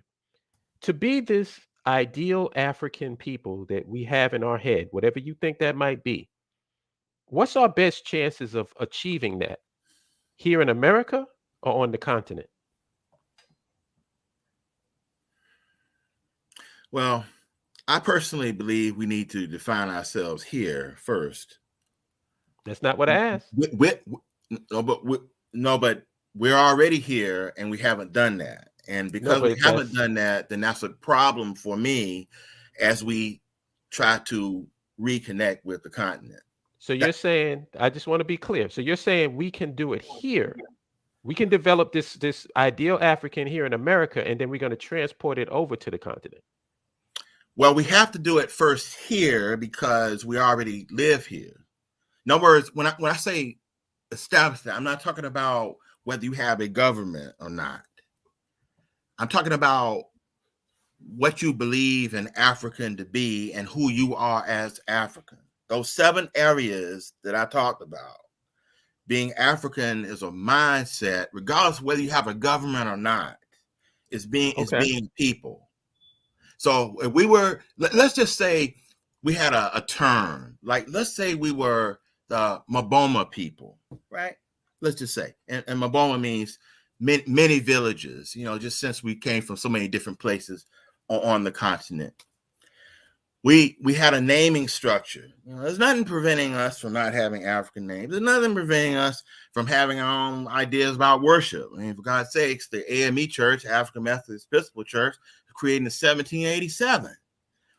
So for most practical purposes, with whatever the limitations that we have, we could probably be as African here as, say, East Indians are East Indians in the United States, whatever that may be. But what I'm saying is that you have to define yourself first where your space is. And as you do that all simultaneously, then you can export yourself to another place for reintegration or reblending in. Okay, This is now my let's perspective on that. let's dig into that. When you say Yeah. establish your name, so you say just rename ourselves. What else does that include that we need to do here before we can go somewhere else besides Oh gosh, renaming man. That ourselves? means that you have to have a narrative about where your people came from, who they are. If they are a people in the United States, okay, fine. It may not make them an American. That may make them a Boma. Just use the term that I'm using, or Wakandan, or whatever we want to say. What does Hmm. that mean? What does your names mean? What are your ideas about God? What are the ideas about what you think of beauty? Regardless of what the Muzungu says, these Hmm. are things about being African that don't have anything to do specifically with economics or politics, although economics and politics and your views about such are part of your overall cultural ideas. So that if you go to Rwanda, or you go to Liberia, or you go to Ghana, or wherever else, and someone asks you, well, who you are, then you might say, we are Maboma people, and we've defined that. Well, who are they? Well, we are an African people that was a collection of many Africans taken a long time ago to this country called the United States. What's the difference between that and being an American? Well, American was the name of the settlers. It's true that the country is Well, called wait, I don't want to go. I don't want to wander too far from the point that I was making because I might forget about it. The reason right. why I I'm asked sorry, you but that, what I'm saying is define yourself first. We haven't done that. okay, And that needs to be done first as you no, integrate I with got it. another people. I got it. What I'm asking is, under what context are you going to define yourself first here? All of it. I just said all of it. No, you didn't. You didn't say actually. I'm asking the context in which you're going to instill those values into our people here in America. How are you going to do that? Well, the same way that African American was put in place, the same way that Kwanzaa became a holiday and still is, the same way that we have black churches, right? Whatever ways we think we have done to ensure whatever we think that we have now, just make the reemphasis. I mean, nothing is perfect, but we haven't seen those things as important, is what I'm trying to say. We haven't seen being African as important. Many people, African just means Okay. I'm going to call myself an African, not the constructs that I'm talking about. And that's what I think It's, is missing. I think the fundamental problem that we're having with this is that why not say, all right, let's say just hypothetical, because we're dealing with hypotheticals here. You have the people in the BAIO, right? And people who associate themselves with our line of thinking. What if we just renamed ourselves the Bacala of North America like today? Uh-huh. Then could we go to the continent and start establishing something? No, because, well, I Now, mean, do you as under, much as, now, I mean, I'm glad you said that because do you see why no, I think this is a stalling tactic? no, wait. No, I said, no, Bacala. I know you're talking about the book written.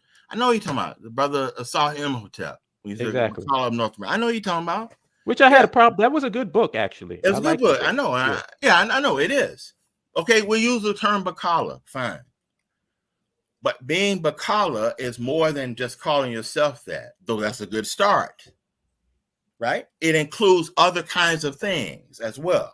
As I said, the integration of the 7 major pillars of culture have got to always be intertwined as an incorporative of what you call yourself. So it's an evolving process, and maybe we have to, walk and chew gum at the same time, but we need those kinds of ideas as we try to integrate on the continent. So But even you if you do, went to Liberia and you were Bacala, fine. I mean, you just but blended as being Liberian. I'm trying to key in on something because I'm just trying to get you to see if you understand the point that I'm making and where I'm coming from. It's not that I have an issue with any of the things that you're saying. What I'm questioning is the context in which these things are going to be instilled into our people. And to me, it makes more sense to plant seeds in fertile soil than in a swamp. We want our people to learn Swahili. We want them to learn about their history and their culture in America. When if we control the context that we exist in, it would be a lot easier to instill those values. It's just like what Jabari was saying. It's a lot easier to learn the language when you're surrounded by the language. That's my point. I'm not disagreeing that those are the things that we need. What I'm questioning is the context in which we instill those values. And it just seems to me that creating a context that we control would allow us to do that. And we could in other words, the seeds that we plant in that fertile soil would produce a lot of crops compared to the ones that we plant in the swamp. We might grow a few, not saying that it's impossible, but we would grow a whole lot more if we controlled the context. And that's the only point I'm making. Because I don't think that me and you disagree at all. We don't disagree at all. Like everything that you said in terms of the 7 pillars, all that, I agree 1,000%. My only thing is we have to control the context. If you want to instill those values into our people, and this has been my major discussion with other people that used to be in the BAIO, who was trying to browbeat Black folks over their behavior, but refusing to control the context in which they people live in. You can't have it both ways. You can't tell people, oh, you should act this way, you should be this, you should do this, and but then you're going to yield total socioeconomic and political control over to the white man. And then we're going to judge those people by not being African or not being Black or quote unquote Black enough, when we don't even control the context that they live in. Mm-hmm. That's my point. Okay. Well, I can see that I'm trying to be open-minded here to learn more, and that's why I appreciate you. Yeah, definitely. I love process. You, brother. Don't think this is hate. This is not hate at all. I love you. Oh, I know. I mean, no, I understand. See, let me try to ask something else to help me a little bit. Mm-hmm. Okay, so all right, so say 50 million African people in the U.S. You said, okay, we had 5%, which would be about 2.5 million. In a perfect world, I don't expect that much, but yeah, in a perfect world. All right, perfect world, 2.5 million would go to Liberia. Okay, just as we are now. Not necessarily. Okay, well, okay. Give me a number that would go to Liberia. Just give me any number. Initially, I would like your golden idea of how many should be there. I think initially, I think anywhere from 5,000 to 10,000 is a good number. All right. Okay. Let's take it at the high end of that, 10,000. Mm-hmm. All right. So we haven't done anything. We haven't done any more about the 7 ideas of culture that should be integrated together before we get there. Just 10,000 go, and they have good minds, and they have an Afrocentric idea, etc. Okay. So 10,000 are there. Now, you say that still we would have a satellite community. The U.S. would be a satellite community, right? Because not yet. The majority of our people would still be here. Well, eventually, yeah. Not initially, it wouldn't be, because we would have to establish our presence and our base there. Right. So the 10,000 that go to Liberia to be integrated in, who see themselves as Liberian, and they are, okay, and as Jabari said, okay, that the 5% this of ancestry in the US and in Liberia, they're about equal weight to these other ethnic groups, many of them in the country, so we can have an equal stake in the government. Okay, fine. This idea about planting seeds in more fertile soil as opposed to a swamp, who will these fertile seeds be bestowed upon? The 10,000 that's in Rwanda, that's in Liberia, or the rest of the people in the U.S.? Or are you thinking that the 10,000 that would be in Liberia give more leverage to the ones that's in the U.S.? You're going to have to repeat that because I don't understand that question. Well, if you move 10,000 people to Liberia, okay, they're in Liberia, Right. and I guess you're saying that they're going to become more African while they're there, right? That's the idea, because the rest of the people are going to be in the U.S.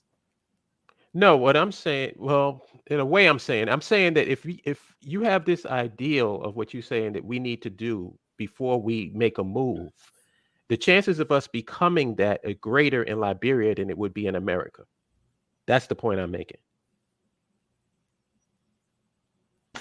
Because I think, Baruti, okay. what we're trying to emphasize is that, yes, you're right, we need to define ourselves. You're right. We agree with that.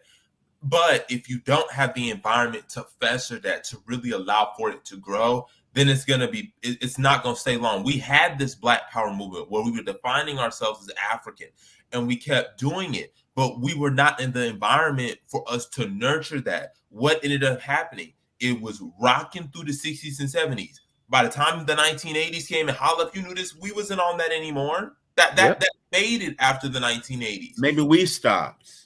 But there's a reason why. It's not just we just stop for shits and giggles. Right. We're not in the right environment. I always kept saying this. I compare it to a hurricane. Right. What does a hurricane need? It needs warm water, little to no wind shear, and it needs to have little to no dry air, and it needs to run through little land masses or interact with as little land as possible. Right. See, I don't see how Liberia helps us.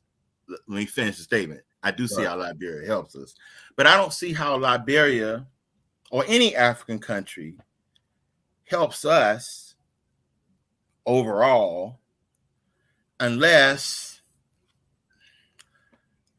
what base of people that are there that help to add leverage to the position of the Black people that are in the United States. There's 50 million Black people in the U.S. And that is a larger country than 45 of the African countries that have lesser population.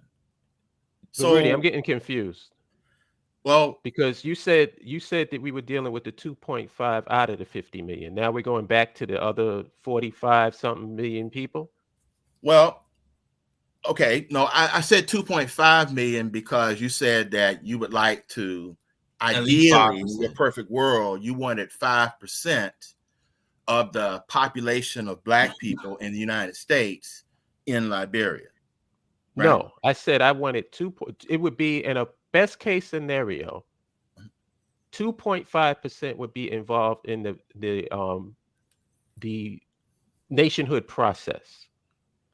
Because remember, you asked me how many people did I think would be comfortable with boots on the ground. I said about 5,000 to 10,000. It's not, you're not going to get 2.5 million people transferred over to a land. That's not logistically possible. What I said was those 2.5 people would be involved in the nationhood process. Meaning, if 5,000 to 10,000 are on boots on the ground in the continent in Liberia, the other portion of that 2.5 would be providing support for them in the United States. In the United States or wherever they are. Add to this. Wherever. Okay, I got that. But that's what I'm saying. No. Here's the thing that we're forgetting. And here's the thing that we're forgetting. What Hollis said about 2.5%. Right. We haven't factored in the fact that we haven't factored in land developments, highway systems, because what really is happening is once we get a few people coming and we say automatic citizenship and we're going to do all this stuff and more African Americans come, that creates more job opportunities. There's going to be more incentive for African Americans to come because you come, that means more construction happens. That means more people get jobs in the construction industry. That means more projects, and then we can keep moving on. That's a part we haven't talked about. We're just thinking it's going to be just those 2.5 million, that 2.5%. I get that. I get that. That's why I said that any African country is only beneficial to us in terms of our population here, using the numbers that you talked about. If you had, okay, 10,000 Black people from here who went to whatever the country is, and they were able to, help with the infrastructure process, and then you had other people on this side of the water that were, that were engaged. But basically, okay, that's fine, but we can do that with Liberia and other places too. In other words, as long as you just had a contingent of people that were building that base, the majority of the African American people would still be in the United States. So it's not like a transfer of all of us to the continent. It's really like a small contingent working. I disagree. I think the majority would leave, because look at what happened with Israelis. Look at what happened with the mass exodus in Somalia. Because remember, Somalia's population was fairly small until the Ethiopian crisis in the 1970s, and then like 5 million Somalis went into Somalia. So I think really, especially with the circumstances going on with Black America, I think at least half the population would leave. Just like because I think half the population would leave. Black folks historically go where the opportunities are. Mm-hmm. Look at what happened in Lebanon. Today, Lebanon has more people outside the country than inside of it. But they all left. Maybe they would want to go, but as of 2020, Liberia's population was just over 5 million. Right. So that means that we got 10 times the population in the U.S. Black than Liberia already has. So Liberia, to me, physically, even if we wanted to, it's just too small to accommodate our population. Hold on. You do realize you know what I find funny about that argument? I find that funny because South Korea has a population larger than Black Americans do. They have about 52 million people. And yet their country is literally smaller than Liberia. And yet they are one of the wealthiest countries on the planet. Right. But nobody ever positioned that we're trying to get 50 million Black folks to Liberia. Mm-hmm. But I know you're not. What I keep trying to say is, maybe I'm not understanding. What I'm trying to say is that you basically are only saying you need a contingent of people from the U.S. in Liberia to help operations go, and that will leverage the opportunities for the rest of the Black people that's in the U.S., right? Mm-hmm. Yeah. Okay. It's like Israel. The majority, every Jew is not in Israel. Right. I got that. But that means that the solution for our people on a practical level, because of the size, is that basically you just got to access Africa in terms of using African countries and integrating some of us there to just leverage opportunities here, but we're still mostly based here.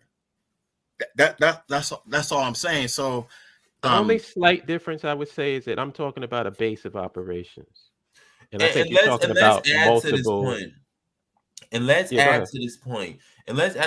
Everything's about planning. Like if we can anticipate stuff happening. That's the thing. It's about anticipation. So really, that once we do that, I think we'll be straight. And then he said, I think you're really underestimating how much Black people really love. I don't see the majority of us migrating. I disagree, because I think we tend to give our people too much slack. I think we tend to give our people too much, like they own some Stockholm syndrome, stuff like that. The majority of Black people I know ain't on that stuff. Especially look at what Garvey was able to do. Exactly. Majority of Black folks have never been on that. It's just they couldn't afford to leave. That's one of the things that I remember reading this comment on, is Liberia just tearing down its history. And one of the things the commenter said was, the vast majority of Black Americans did not have the money to leave. Not the fact that they didn't want to go, they just didn't have the means or the money. And that's something that even in today's videos, when you saw on CBS News, people were just talking about, well, how do we ensure that the Black people who want to leave have the means to leave? If you have a system like we're trying to build, when you build the infrastructure up, but you have an immigration system, you're able to allow these people to sponsor them. People are going to leave. but you have to have the structures in place, the sponsoring system. You got to have the jobs ready for them. So you got to have infrastructure projects ready to go. Highways, roads, bridges, dams. You got to have this business districts being set up for people. Once all of that stuff happens. Right. But what I don't hear from you, well, let me back up. What I think some people, and maybe even myself, misconstrue, and believe me, I'm not saying that repatriation is not good or anything like that. I'm not saying that at all.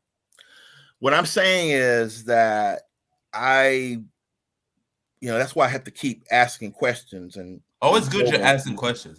We have no problem with it. Right. To listen is because particularly for you, if you emphasize just overall that, all you want to do is you just want some people to go, a small contingent to go to Liberia or whatever African country, but in this case, Liberia, just want them to go help the country with some infrastructure such that that infrastructure can be used to supply and optimize additional opportunities for the Black people who live in the United States, and then you defined all of that, then I think that would be fine. But when you say base of operation, okay, then I think that gives another slant.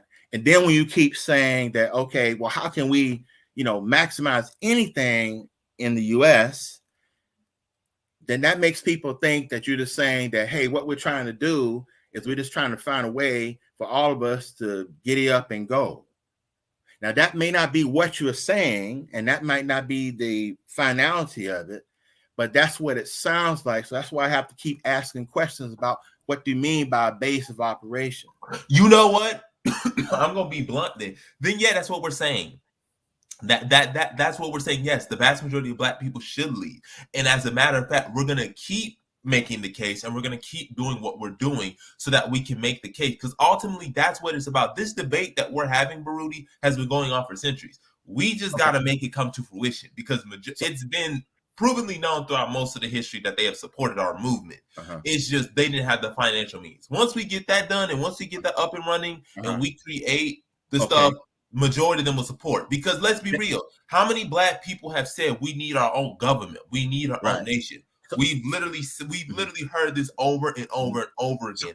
And now would be the time. Liberia would be the nation state. It's just that simple. So then what I would say then would then be, if you want to use Liberia in that capacity, then if you say, yeah, you do want all the Black people to be able to giddy up and go, then it should be to provide us with the opportunity and means where the Black people may go to different African countries, not just Liberia.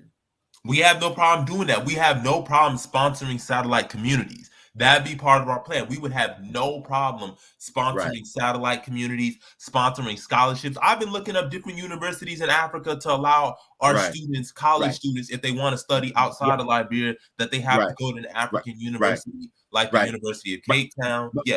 But that wasn't clear. That wasn't clear to me, and it may not have been clear to a lot of other people. I think a lot of other people just thought that you were talking about, the transfer of all of us to Liberia eventually in some kind of way. I don't know. They cannot be listening to me if that's what they think, because I've been saying over and over and over again that this is not going to be a reverse. This is not going to be a reverse transatlantic slave trade. I've made that statement so many times. I've said multiple times that we're not expecting the vast majority of our people to go over to the continent.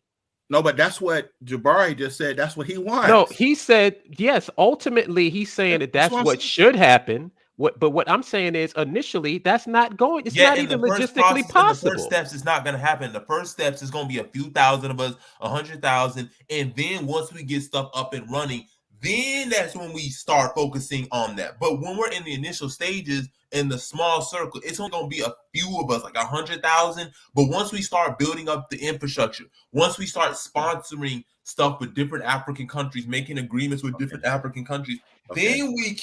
Then it's gonna Right. be Okay. you need to come Okay. here. We When want you to come Liberia, here. when Liberia is up and running and doing what it's supposed to be doing, we won't have to build like have a PowerPoint presentation.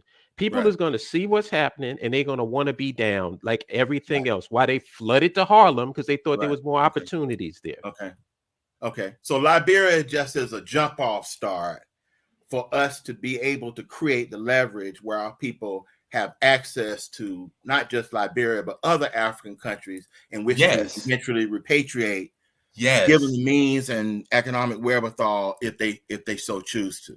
Yes. Do you feel uncomfortable with the term base of operations? Because I don't. I Yeah, I'm don't about to say understand that's No, why what that. I'm Why saying is is that? it that was to a me base of was vague and I operations. didn't understand it. Okay, so you understand what I mean, though. When I say base of operations, we need to have a socioeconomic and political base that we operate from. Right, I got you. But because it's Liberia, I think a lot of people would think that it means, okay, well, African American people go back to Liberia and it'll be another situation over again that could possibly happen Oh, I as hate that. before. Oh my God, I hate that. I hate See, But, this is the reason why. Can I just address this? This in is the fact, reason why I make it very easy for this whole conversation to go down. Anybody who feels that way does not have to be involved. It's that simple. We have enough people that know what we're talking about, enough right, people that know what time it is, right, that understand that right now in the BAIO, we have chapters set up in every African country. right, right, You can sign up to the BAIO and you can be in Nigeria. You can sign up right, to the BAIO, you can be in Ghana. We're not discriminating against any. I even said that I want to go to Rwanda. right. So I don't understand why everybody feels like because we're saying that that Liberia is the base, that disqualifies all people repatriating to other parts of the continent. Because unfortunately, without the education that you and Jabari and perhaps a few others have given on Liberia, the deep history, unfortunately, a lot of people are still underneath the idea that the so-called African American repatriates, settlers, went to Liberia and took from the people, and they just treated them like white people treat black people in the U.S. For example, just a couple of weeks ago, I was having a conversation with a few people about, okay, Liberia being base of operations. Liberia, well, isn't that where the black people already went, and it created some See, controversy? And see, but Rudy, I said, are you familiar with? I said, are you familiar with the fact that no, nothing was perfect, but are you familiar with the fact that even a lot of the African American settlers early on had to defend themselves in barracks against, slave raiders and stuff from various ethnic groups who would have recaptured them and sold them back into slavery? but And see, the this people I is was my. talking to said, "Oh, I wasn't really aware of that." But see, but Rudy, see, the thing is, and I want you to understand this, and this is me talking. I'm not talking for Jabari. I'm not talking for anybody else. And that's the reason why I have a disclaimer on all of my videos, because I don't want to make it seem as if my views represent the BAIO. I'm talking about me, Hollop. I don't care about those people. I don't want to talk to them.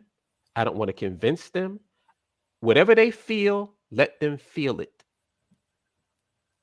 See, you want to have the conversation. You see that, oh, well, they're misinformed and you want to inform them. I don't care personally. I'm too old, has spent too much energy But fighting that's not Negroes your all job, of my Holland. life. That's not I'm your not job. going, right, exactly. I'm not going to do it. That's not his job. That's my job to do. That's why I do the Liberian videos. That's my job to do. Because if And we're like you gonna said, make a Baruti, your move, point. Well, if but we're gonna that's make a move, Jabari, if we're gonna make a move as a team, we can't constantly be in training. right. We got to establish who's on this goddamn team and let's go about the process of winning this game. We Mm-hmm. can't be in negotiations the whole damn season. Mm-hmm. And that's the point where I'm at. I'm done with talking to people. I'm done with convincing people. If you think that we're going to go and turn and go and have Liberia part 2, where we're going to enslave the people, come on, man. I can't even have a conversation with you. Mm-hmm. Just chalk it up. Yeah, that's what we're going to do. So you don't be a part of it. Go your separate way and let us do the thing that you think we're going to do. Who cares what they think? I don't.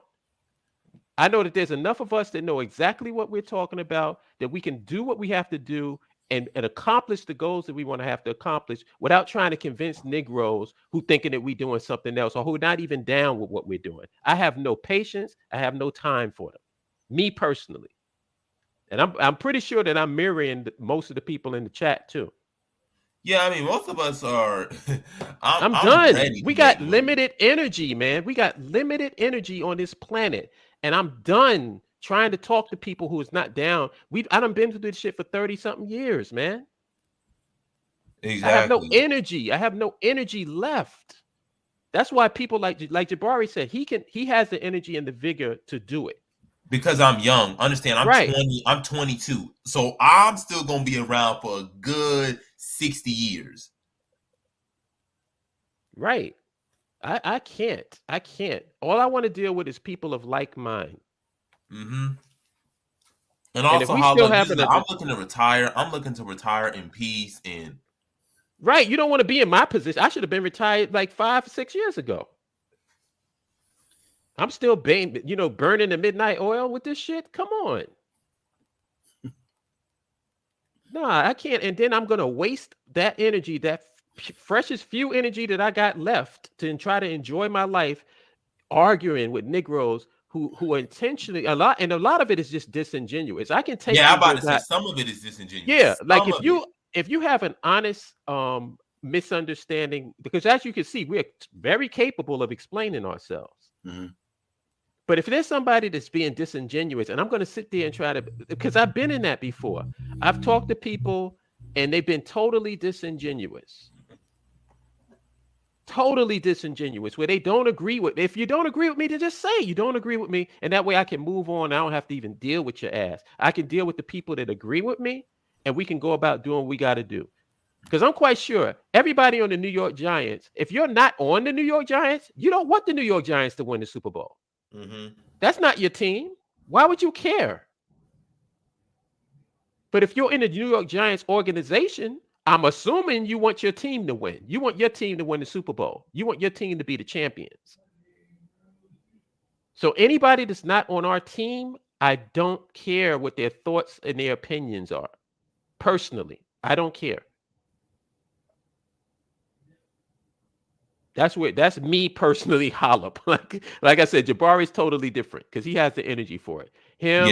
Underrated, all the young people in the BAIO, they got the energy to go toe-to-toe. And the difference is we're supposed to be the boots on we're supposed to be talking to people. That's our job. We're the youth activists. That's what we're supposed to be having these conversations. If you're older, you kind of don't have that patience because it's like I'm old and like I really just want to live the rest of my life in peace. But we're gonna be the future generations. Like this generation now, that's gonna be the future generations. So for us, it's a different ball game. But for somebody like Hollop, he's like, listen, I'm in I've been on this earth half a century or more than half a century.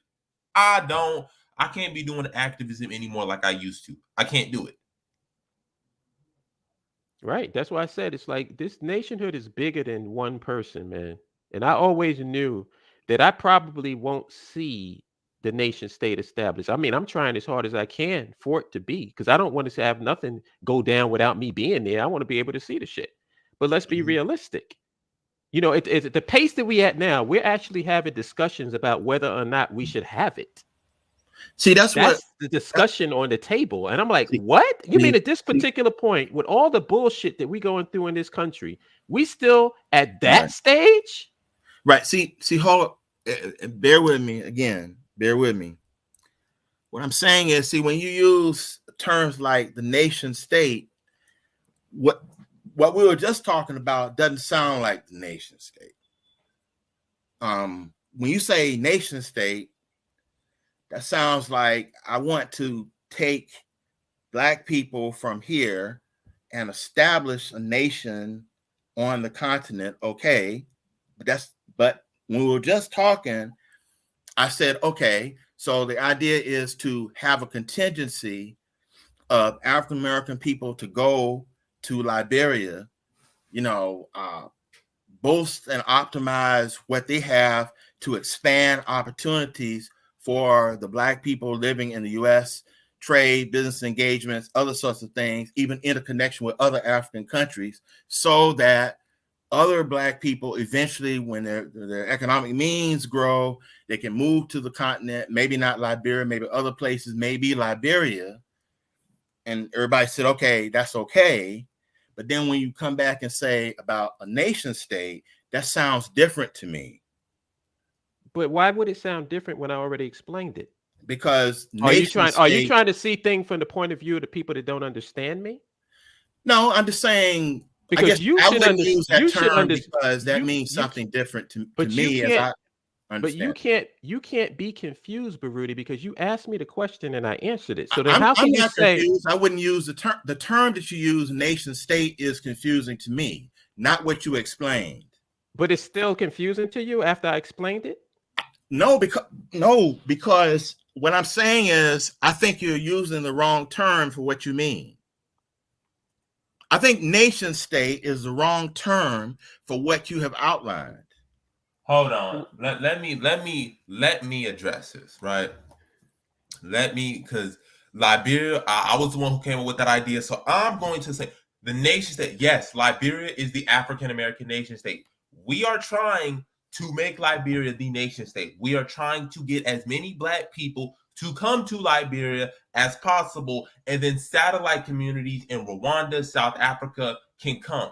But right now, our goal is Liberia. Our goal is to start with a small group of people, get settled, get incentives set up, dual citizenship, access to land, access to capital, access to political resources, diaspora union, whatever needs to be done to set everything up. And then we're going to continue, like the Year of the Diaspora, campaigning to get as many African Americans to come to Liberia.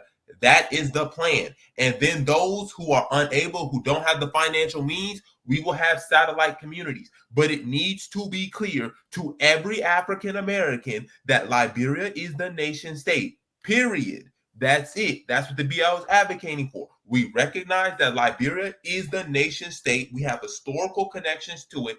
That is it. That's what I said. I thought that's what I was saying. Okay. Am I not saying that? I mean, I'm being serious. Like I got you. I just wouldn't use that word at all. I would stay away from it. What word are we going to use then? I wouldn't use. I would just explain the process. I wouldn't put a nation state. So, but why though? I'm about to say, confused over that. Why not? Like, are we not? Like, we're saying we want a nation state. Like, that's the whole point. Nation state. Because when you saying that, it sounds to people like you just want to go to the continent and have your own country. We have our own country. Now I know Liberia. You're saying Liberia is going to be that place, but that hasn't been established from them that they see you already as Liberian, even though you live in the U.S. That's the point. We're working on it. That's right. So don't say the nation state until they have already established you as them. To me, that's putting the cart before the horse. That's why I wouldn't say that. If Liberia already says, okay, all the black people in the U.S. are Liberians, then okay. But I wouldn't say you want a nation state from a country that hasn't declared you as them already. We established it. I'm about to say. No. See, that's where the disconnect may be, because that's where people assume the conflicts are overblown, not true, as you all have gone through the history. But it's that part in the language, and I wouldn't say that. I wouldn't say that before you have actually gotten where the government says I claim black people in the U.S. Can I ask a question? Then who does it belong to? Who does Liberia belong to? Yes. Liberia is a composite of various kinds of Africans, of which they go by Liberian, but some how did they come But by? how did they Liberian. get the term Liberian? Right. Because the U.S. government decided that that was going to be the name that they were going to declare the territory. That's the U.S. government set that up through the American Colonization Society. And who did they set it up for?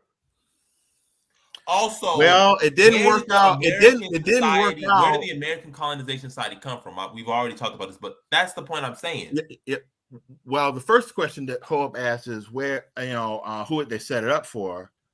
Well, they did set it up for Black people who had been formerly enslaved or free Blacks who wanted to move to this territory. But unfortunately, it didn't work out that way, because that's one of the questions that Jabari and I, when we were having a YouTube conversation some months ago, where I said, well, okay, so if it's set up for the Black ex-slaves and Black freedmen that was in the U.S., then why wasn't the country just solely for them? That's it. It should have just been a country just for them. But it never worked out that way. As Jabari said in a previous conversation, it just never worked out that way. So that means when the country got created, or whatever the boundaries, as it kept shrinking, then it was comprised of the American Liberians and all these different other groups, Mende people and other kinds of groups, where it should have just been, if that was the case, should have just been a territory was just the Black people from the U.S. who wanted to go in, and that's it, and nobody else was there. I disagree. It never worked out that way. So we're supposed to try to pull what to a certain degree. So you're saying that I disagree with that. The equivalent of what Israel is doing to Palestinians. We should just do what Israelis are doing to Palestinians.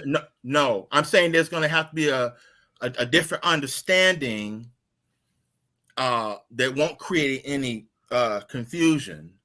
And I would say, how many times have I said constantly that Liberia was created by African Americans with the help of the indigenous people? Because many indigenous leaders signed off on it and made negotiations to give their land up as well. We have examples of this with the Loma people, also known as the Buzzies. We have examples of this with numerous kings. Yeah. It's not just African Americans came there and was just like, well, we just gonna take this land. Be damned, everybody. That didn't happen. Now, for the first scenario, when it was the naval captain, yes. But when it came to the other expansion of the country into what we call Maryland County or Grand Bassa or Snow, it was negotiation with indigenous nations. These were nations. Like, one of the things that irks me, I understand you're not on that, but what irks me is I get frustrated when people treat the indigenous people as if they were themselves their own nation. The indigenous people were their own separate countries and were waging war against each other. So for me, it's just like, to say that is not our land, when we literally came up with the idea, the concept of Liberia and the concept of a country for African people that every African can come in. That is ours. We are Liberians. It said it in the 1847 Constitution. Like, that is ours. Like, it's yours with others. Yes. That's not a contradiction as far as I'm concerned. That's what we're saying. Nobody's saying indigenous people are not in it. It's ours with the help of the indigenous people. I said that. I don't want to dislocate. I don't want to I think. Does anybody out here think that we're talking about going to Liberia and establishing Israel? But maybe that's the problem, like using Israel. Where you have. You're not saying that. Oh, okay, all right. I'm just trying to be sure. Now, about using the wrong term by saying at this point, nation state, before you get dual citizenship, and Liberia has signed off on the fact that you are them already. Wait. I'm having a real major problem with that sign off, because that's why I asked, whose land is it? Who does Liberia belong to that they got to sign off on us being Liberians? The people who are already Liberians, since you are not them. And how would they even be Liberians if not for us? Exactly. Because even though you point out the history, you are not Liberian yet geopolitically in the present day until the Liberian government claims you as such. So let me Okay. ask you this question because so let me ask Rudy this question. Okay, then what about Liberians who were born in Liberia and now are in America? Because the Liberian government doesn't consider them Liberians. They're still Liberians. What the government thinks is a completely separate matter. What Liberians think themselves is another thing. And Liberians see Liberian Americans and African Americans as being Liberian. We've had this conversation with Liberians before about this. Liberians on the continent and Liberians in America. That's a good point. Okay. All right. Like just saying the government got to sign off. You got Liberians today, still literally Liberians who were born in Liberia and also Liberian parents who have had children, and their children are not seen by the government as being Liberian, despite the fact that they got two Liberian parents. No. Okay. And that is increasingly being challenged and pushed. Hence the dual citizen case. And of course, trying to get African Americans to come to the country. It's recognition that we are citizens of this country. We founded this country. We have built this country. You would not be doing a year of the diaspora, 1821 to 1822, to mark the 200th year of the founding of the country if you did not recognize African Americans. There wouldn't be no 1847. There wouldn't be no year of diaspora. Right. I got you. I just wouldn't say it until it was a political. Unless it's contract. Yeah. You want contract. You want it got to be contract paid. Contract. That's exactly right. Nothing's official until it's right. That's fair game. Okay, fine. We'll give you that. Fair enough, because there's no need for us to go. That's a semantic issue to me. I'm about to we say understand the overall point. So if that's the bone of contention, then we really don't have one. I'm about to say if you want, okay, fine. We will wait until we get the government to officially sign off on paper and legislation, and then we will. Yes. Then because I know your intentions are great. I know you've explained all this. I understand. I agree. I'm just saying I wouldn't use the term until it's official in writing and That's legal. Okay. Yes. That's fair enough. Yes, exactly. That's fair enough. And so Hope, you are a true testament to being open-minded, because you could have totally dismissed me completely. No, you could have, and I understand that. In fact, I see various people in the chat saying, okay, I want to play devil's advocate. No, I don't. For those people who are saying that in the chat, someone said you can't even start saying the wrong words are being used, and you can't even provide the right ones. Okay, so fair enough. I just don't ever like to say things that people misconstrue unless it's come into fruition, even for my own self. And I might have the best intents. No, one thing I will say about Baruti, we can always have a conversation with Baruti. Baruti doesn't come at us sideways. If he has a disagreement or a misunderstanding, he asks us the question and gives us the ability to provide the answer. So he will always get respect from me. I'm not going to disrespect him. Yeah, I'm about to say he's very genuine. He's been on the channel numerous times.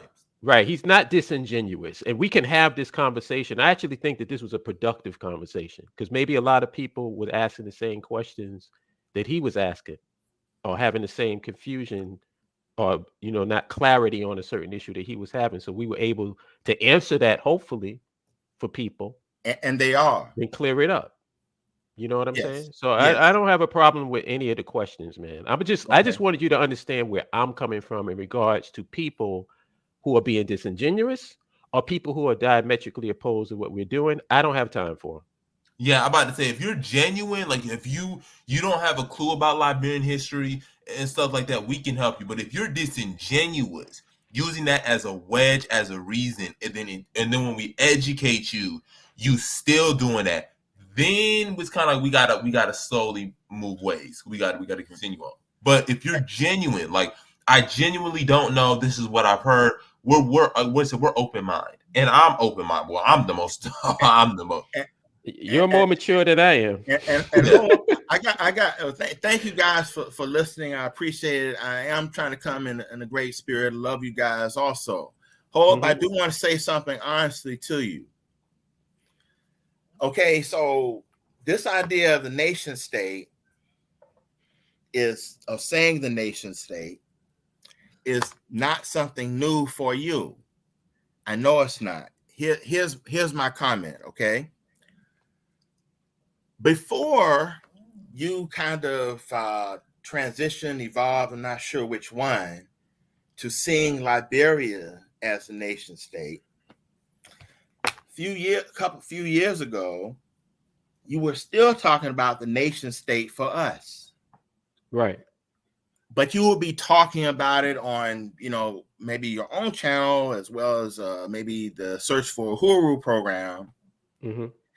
And you were talking about the nation state. Right.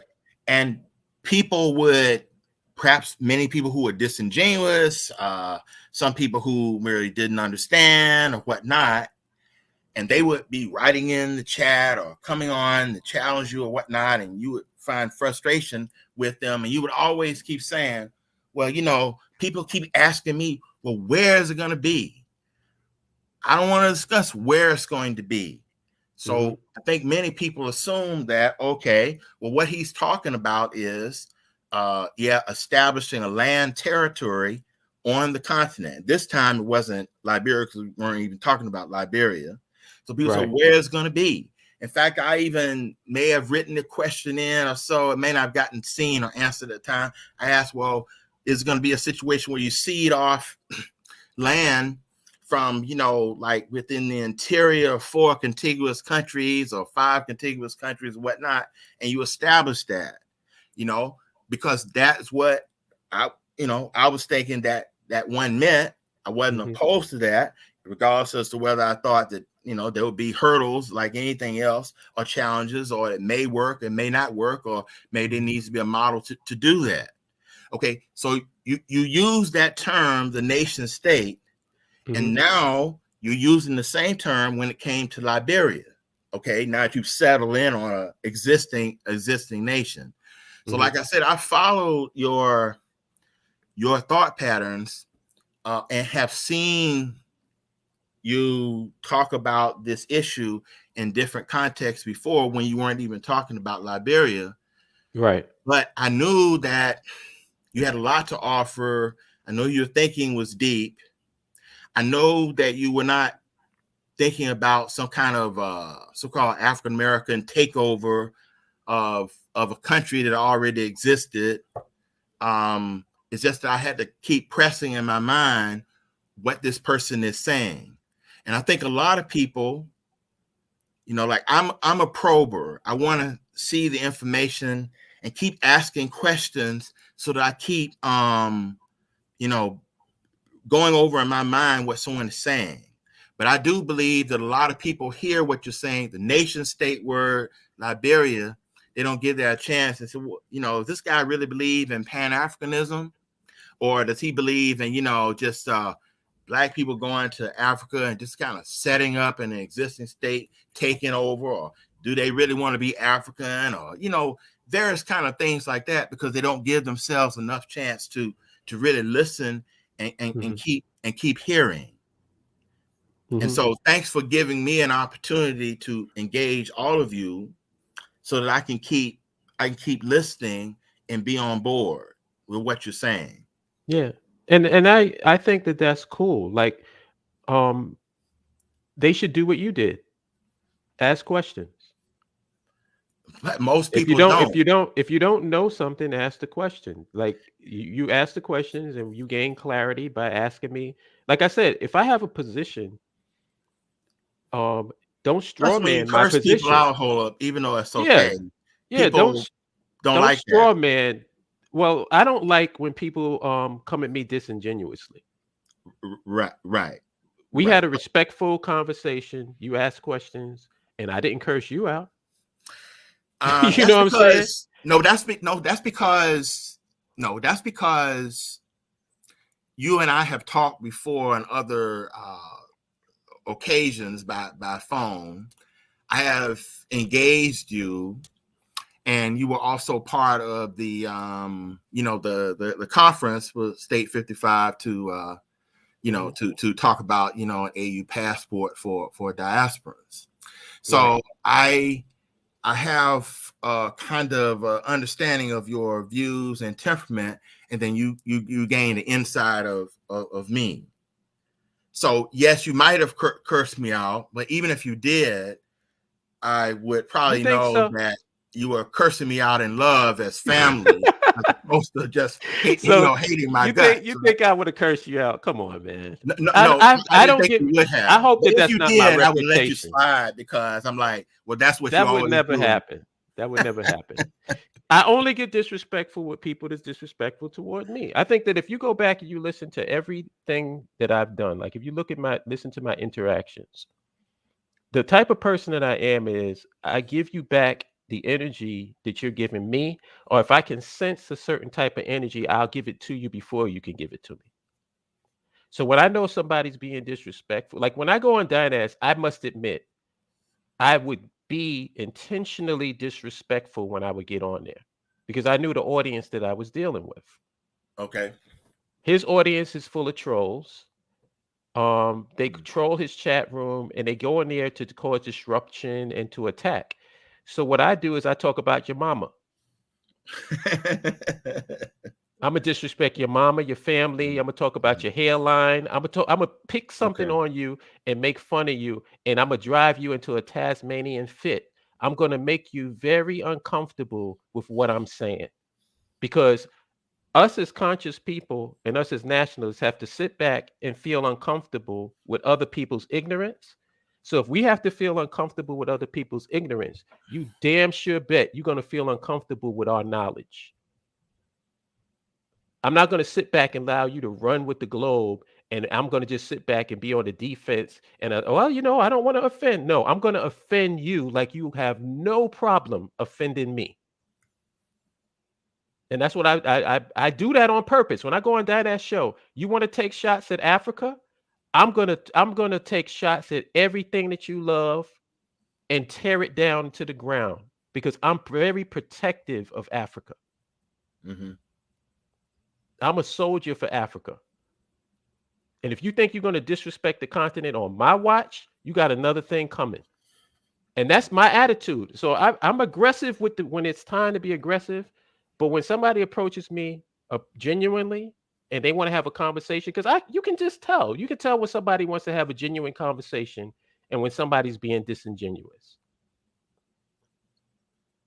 And I hope that I'm able, like if people go back and they see my interactions, listen to the people who I'm talking to. Peace to Black Action Production, who like I said, is my spirit animal. Black Action Production is my spirit animal. Word. You think I'm bad? You don't want to get on his bad side. But anyway, y'all, it's hitting the 3-hour mark. I think we better wrap it up. Yeah, thank you for this. I appreciate it. Have a greater understanding just of the dynamics that both of you have given. But hopefully the questions that I asked, maybe they were questions hopefully that other people didn't get a chance to ask, or would find it enlightening based upon your responses. So I really do appreciate this. Mm-hmm. No doubt. No doubt. Jabari, you stay there? Yeah, I'm still there. Okay. So you want me to end it? I can end it. Yeah, we're gonna have the lounge. Make sure you're signed up as a member. Sign up to the website, please do. And we're gonna be chatting it up later on tonight. But otherwise, that's pretty much it. I got more videos coming out, so I'm doing better with that. So yeah, that's it. Yeah, I apologize for not scrolling the sign up at the bottom of the screen, but it's been scrolling the whole, half the time. So you can check it out there. That's how you register to the site. And I will holler at you good people later. Peace. Peace.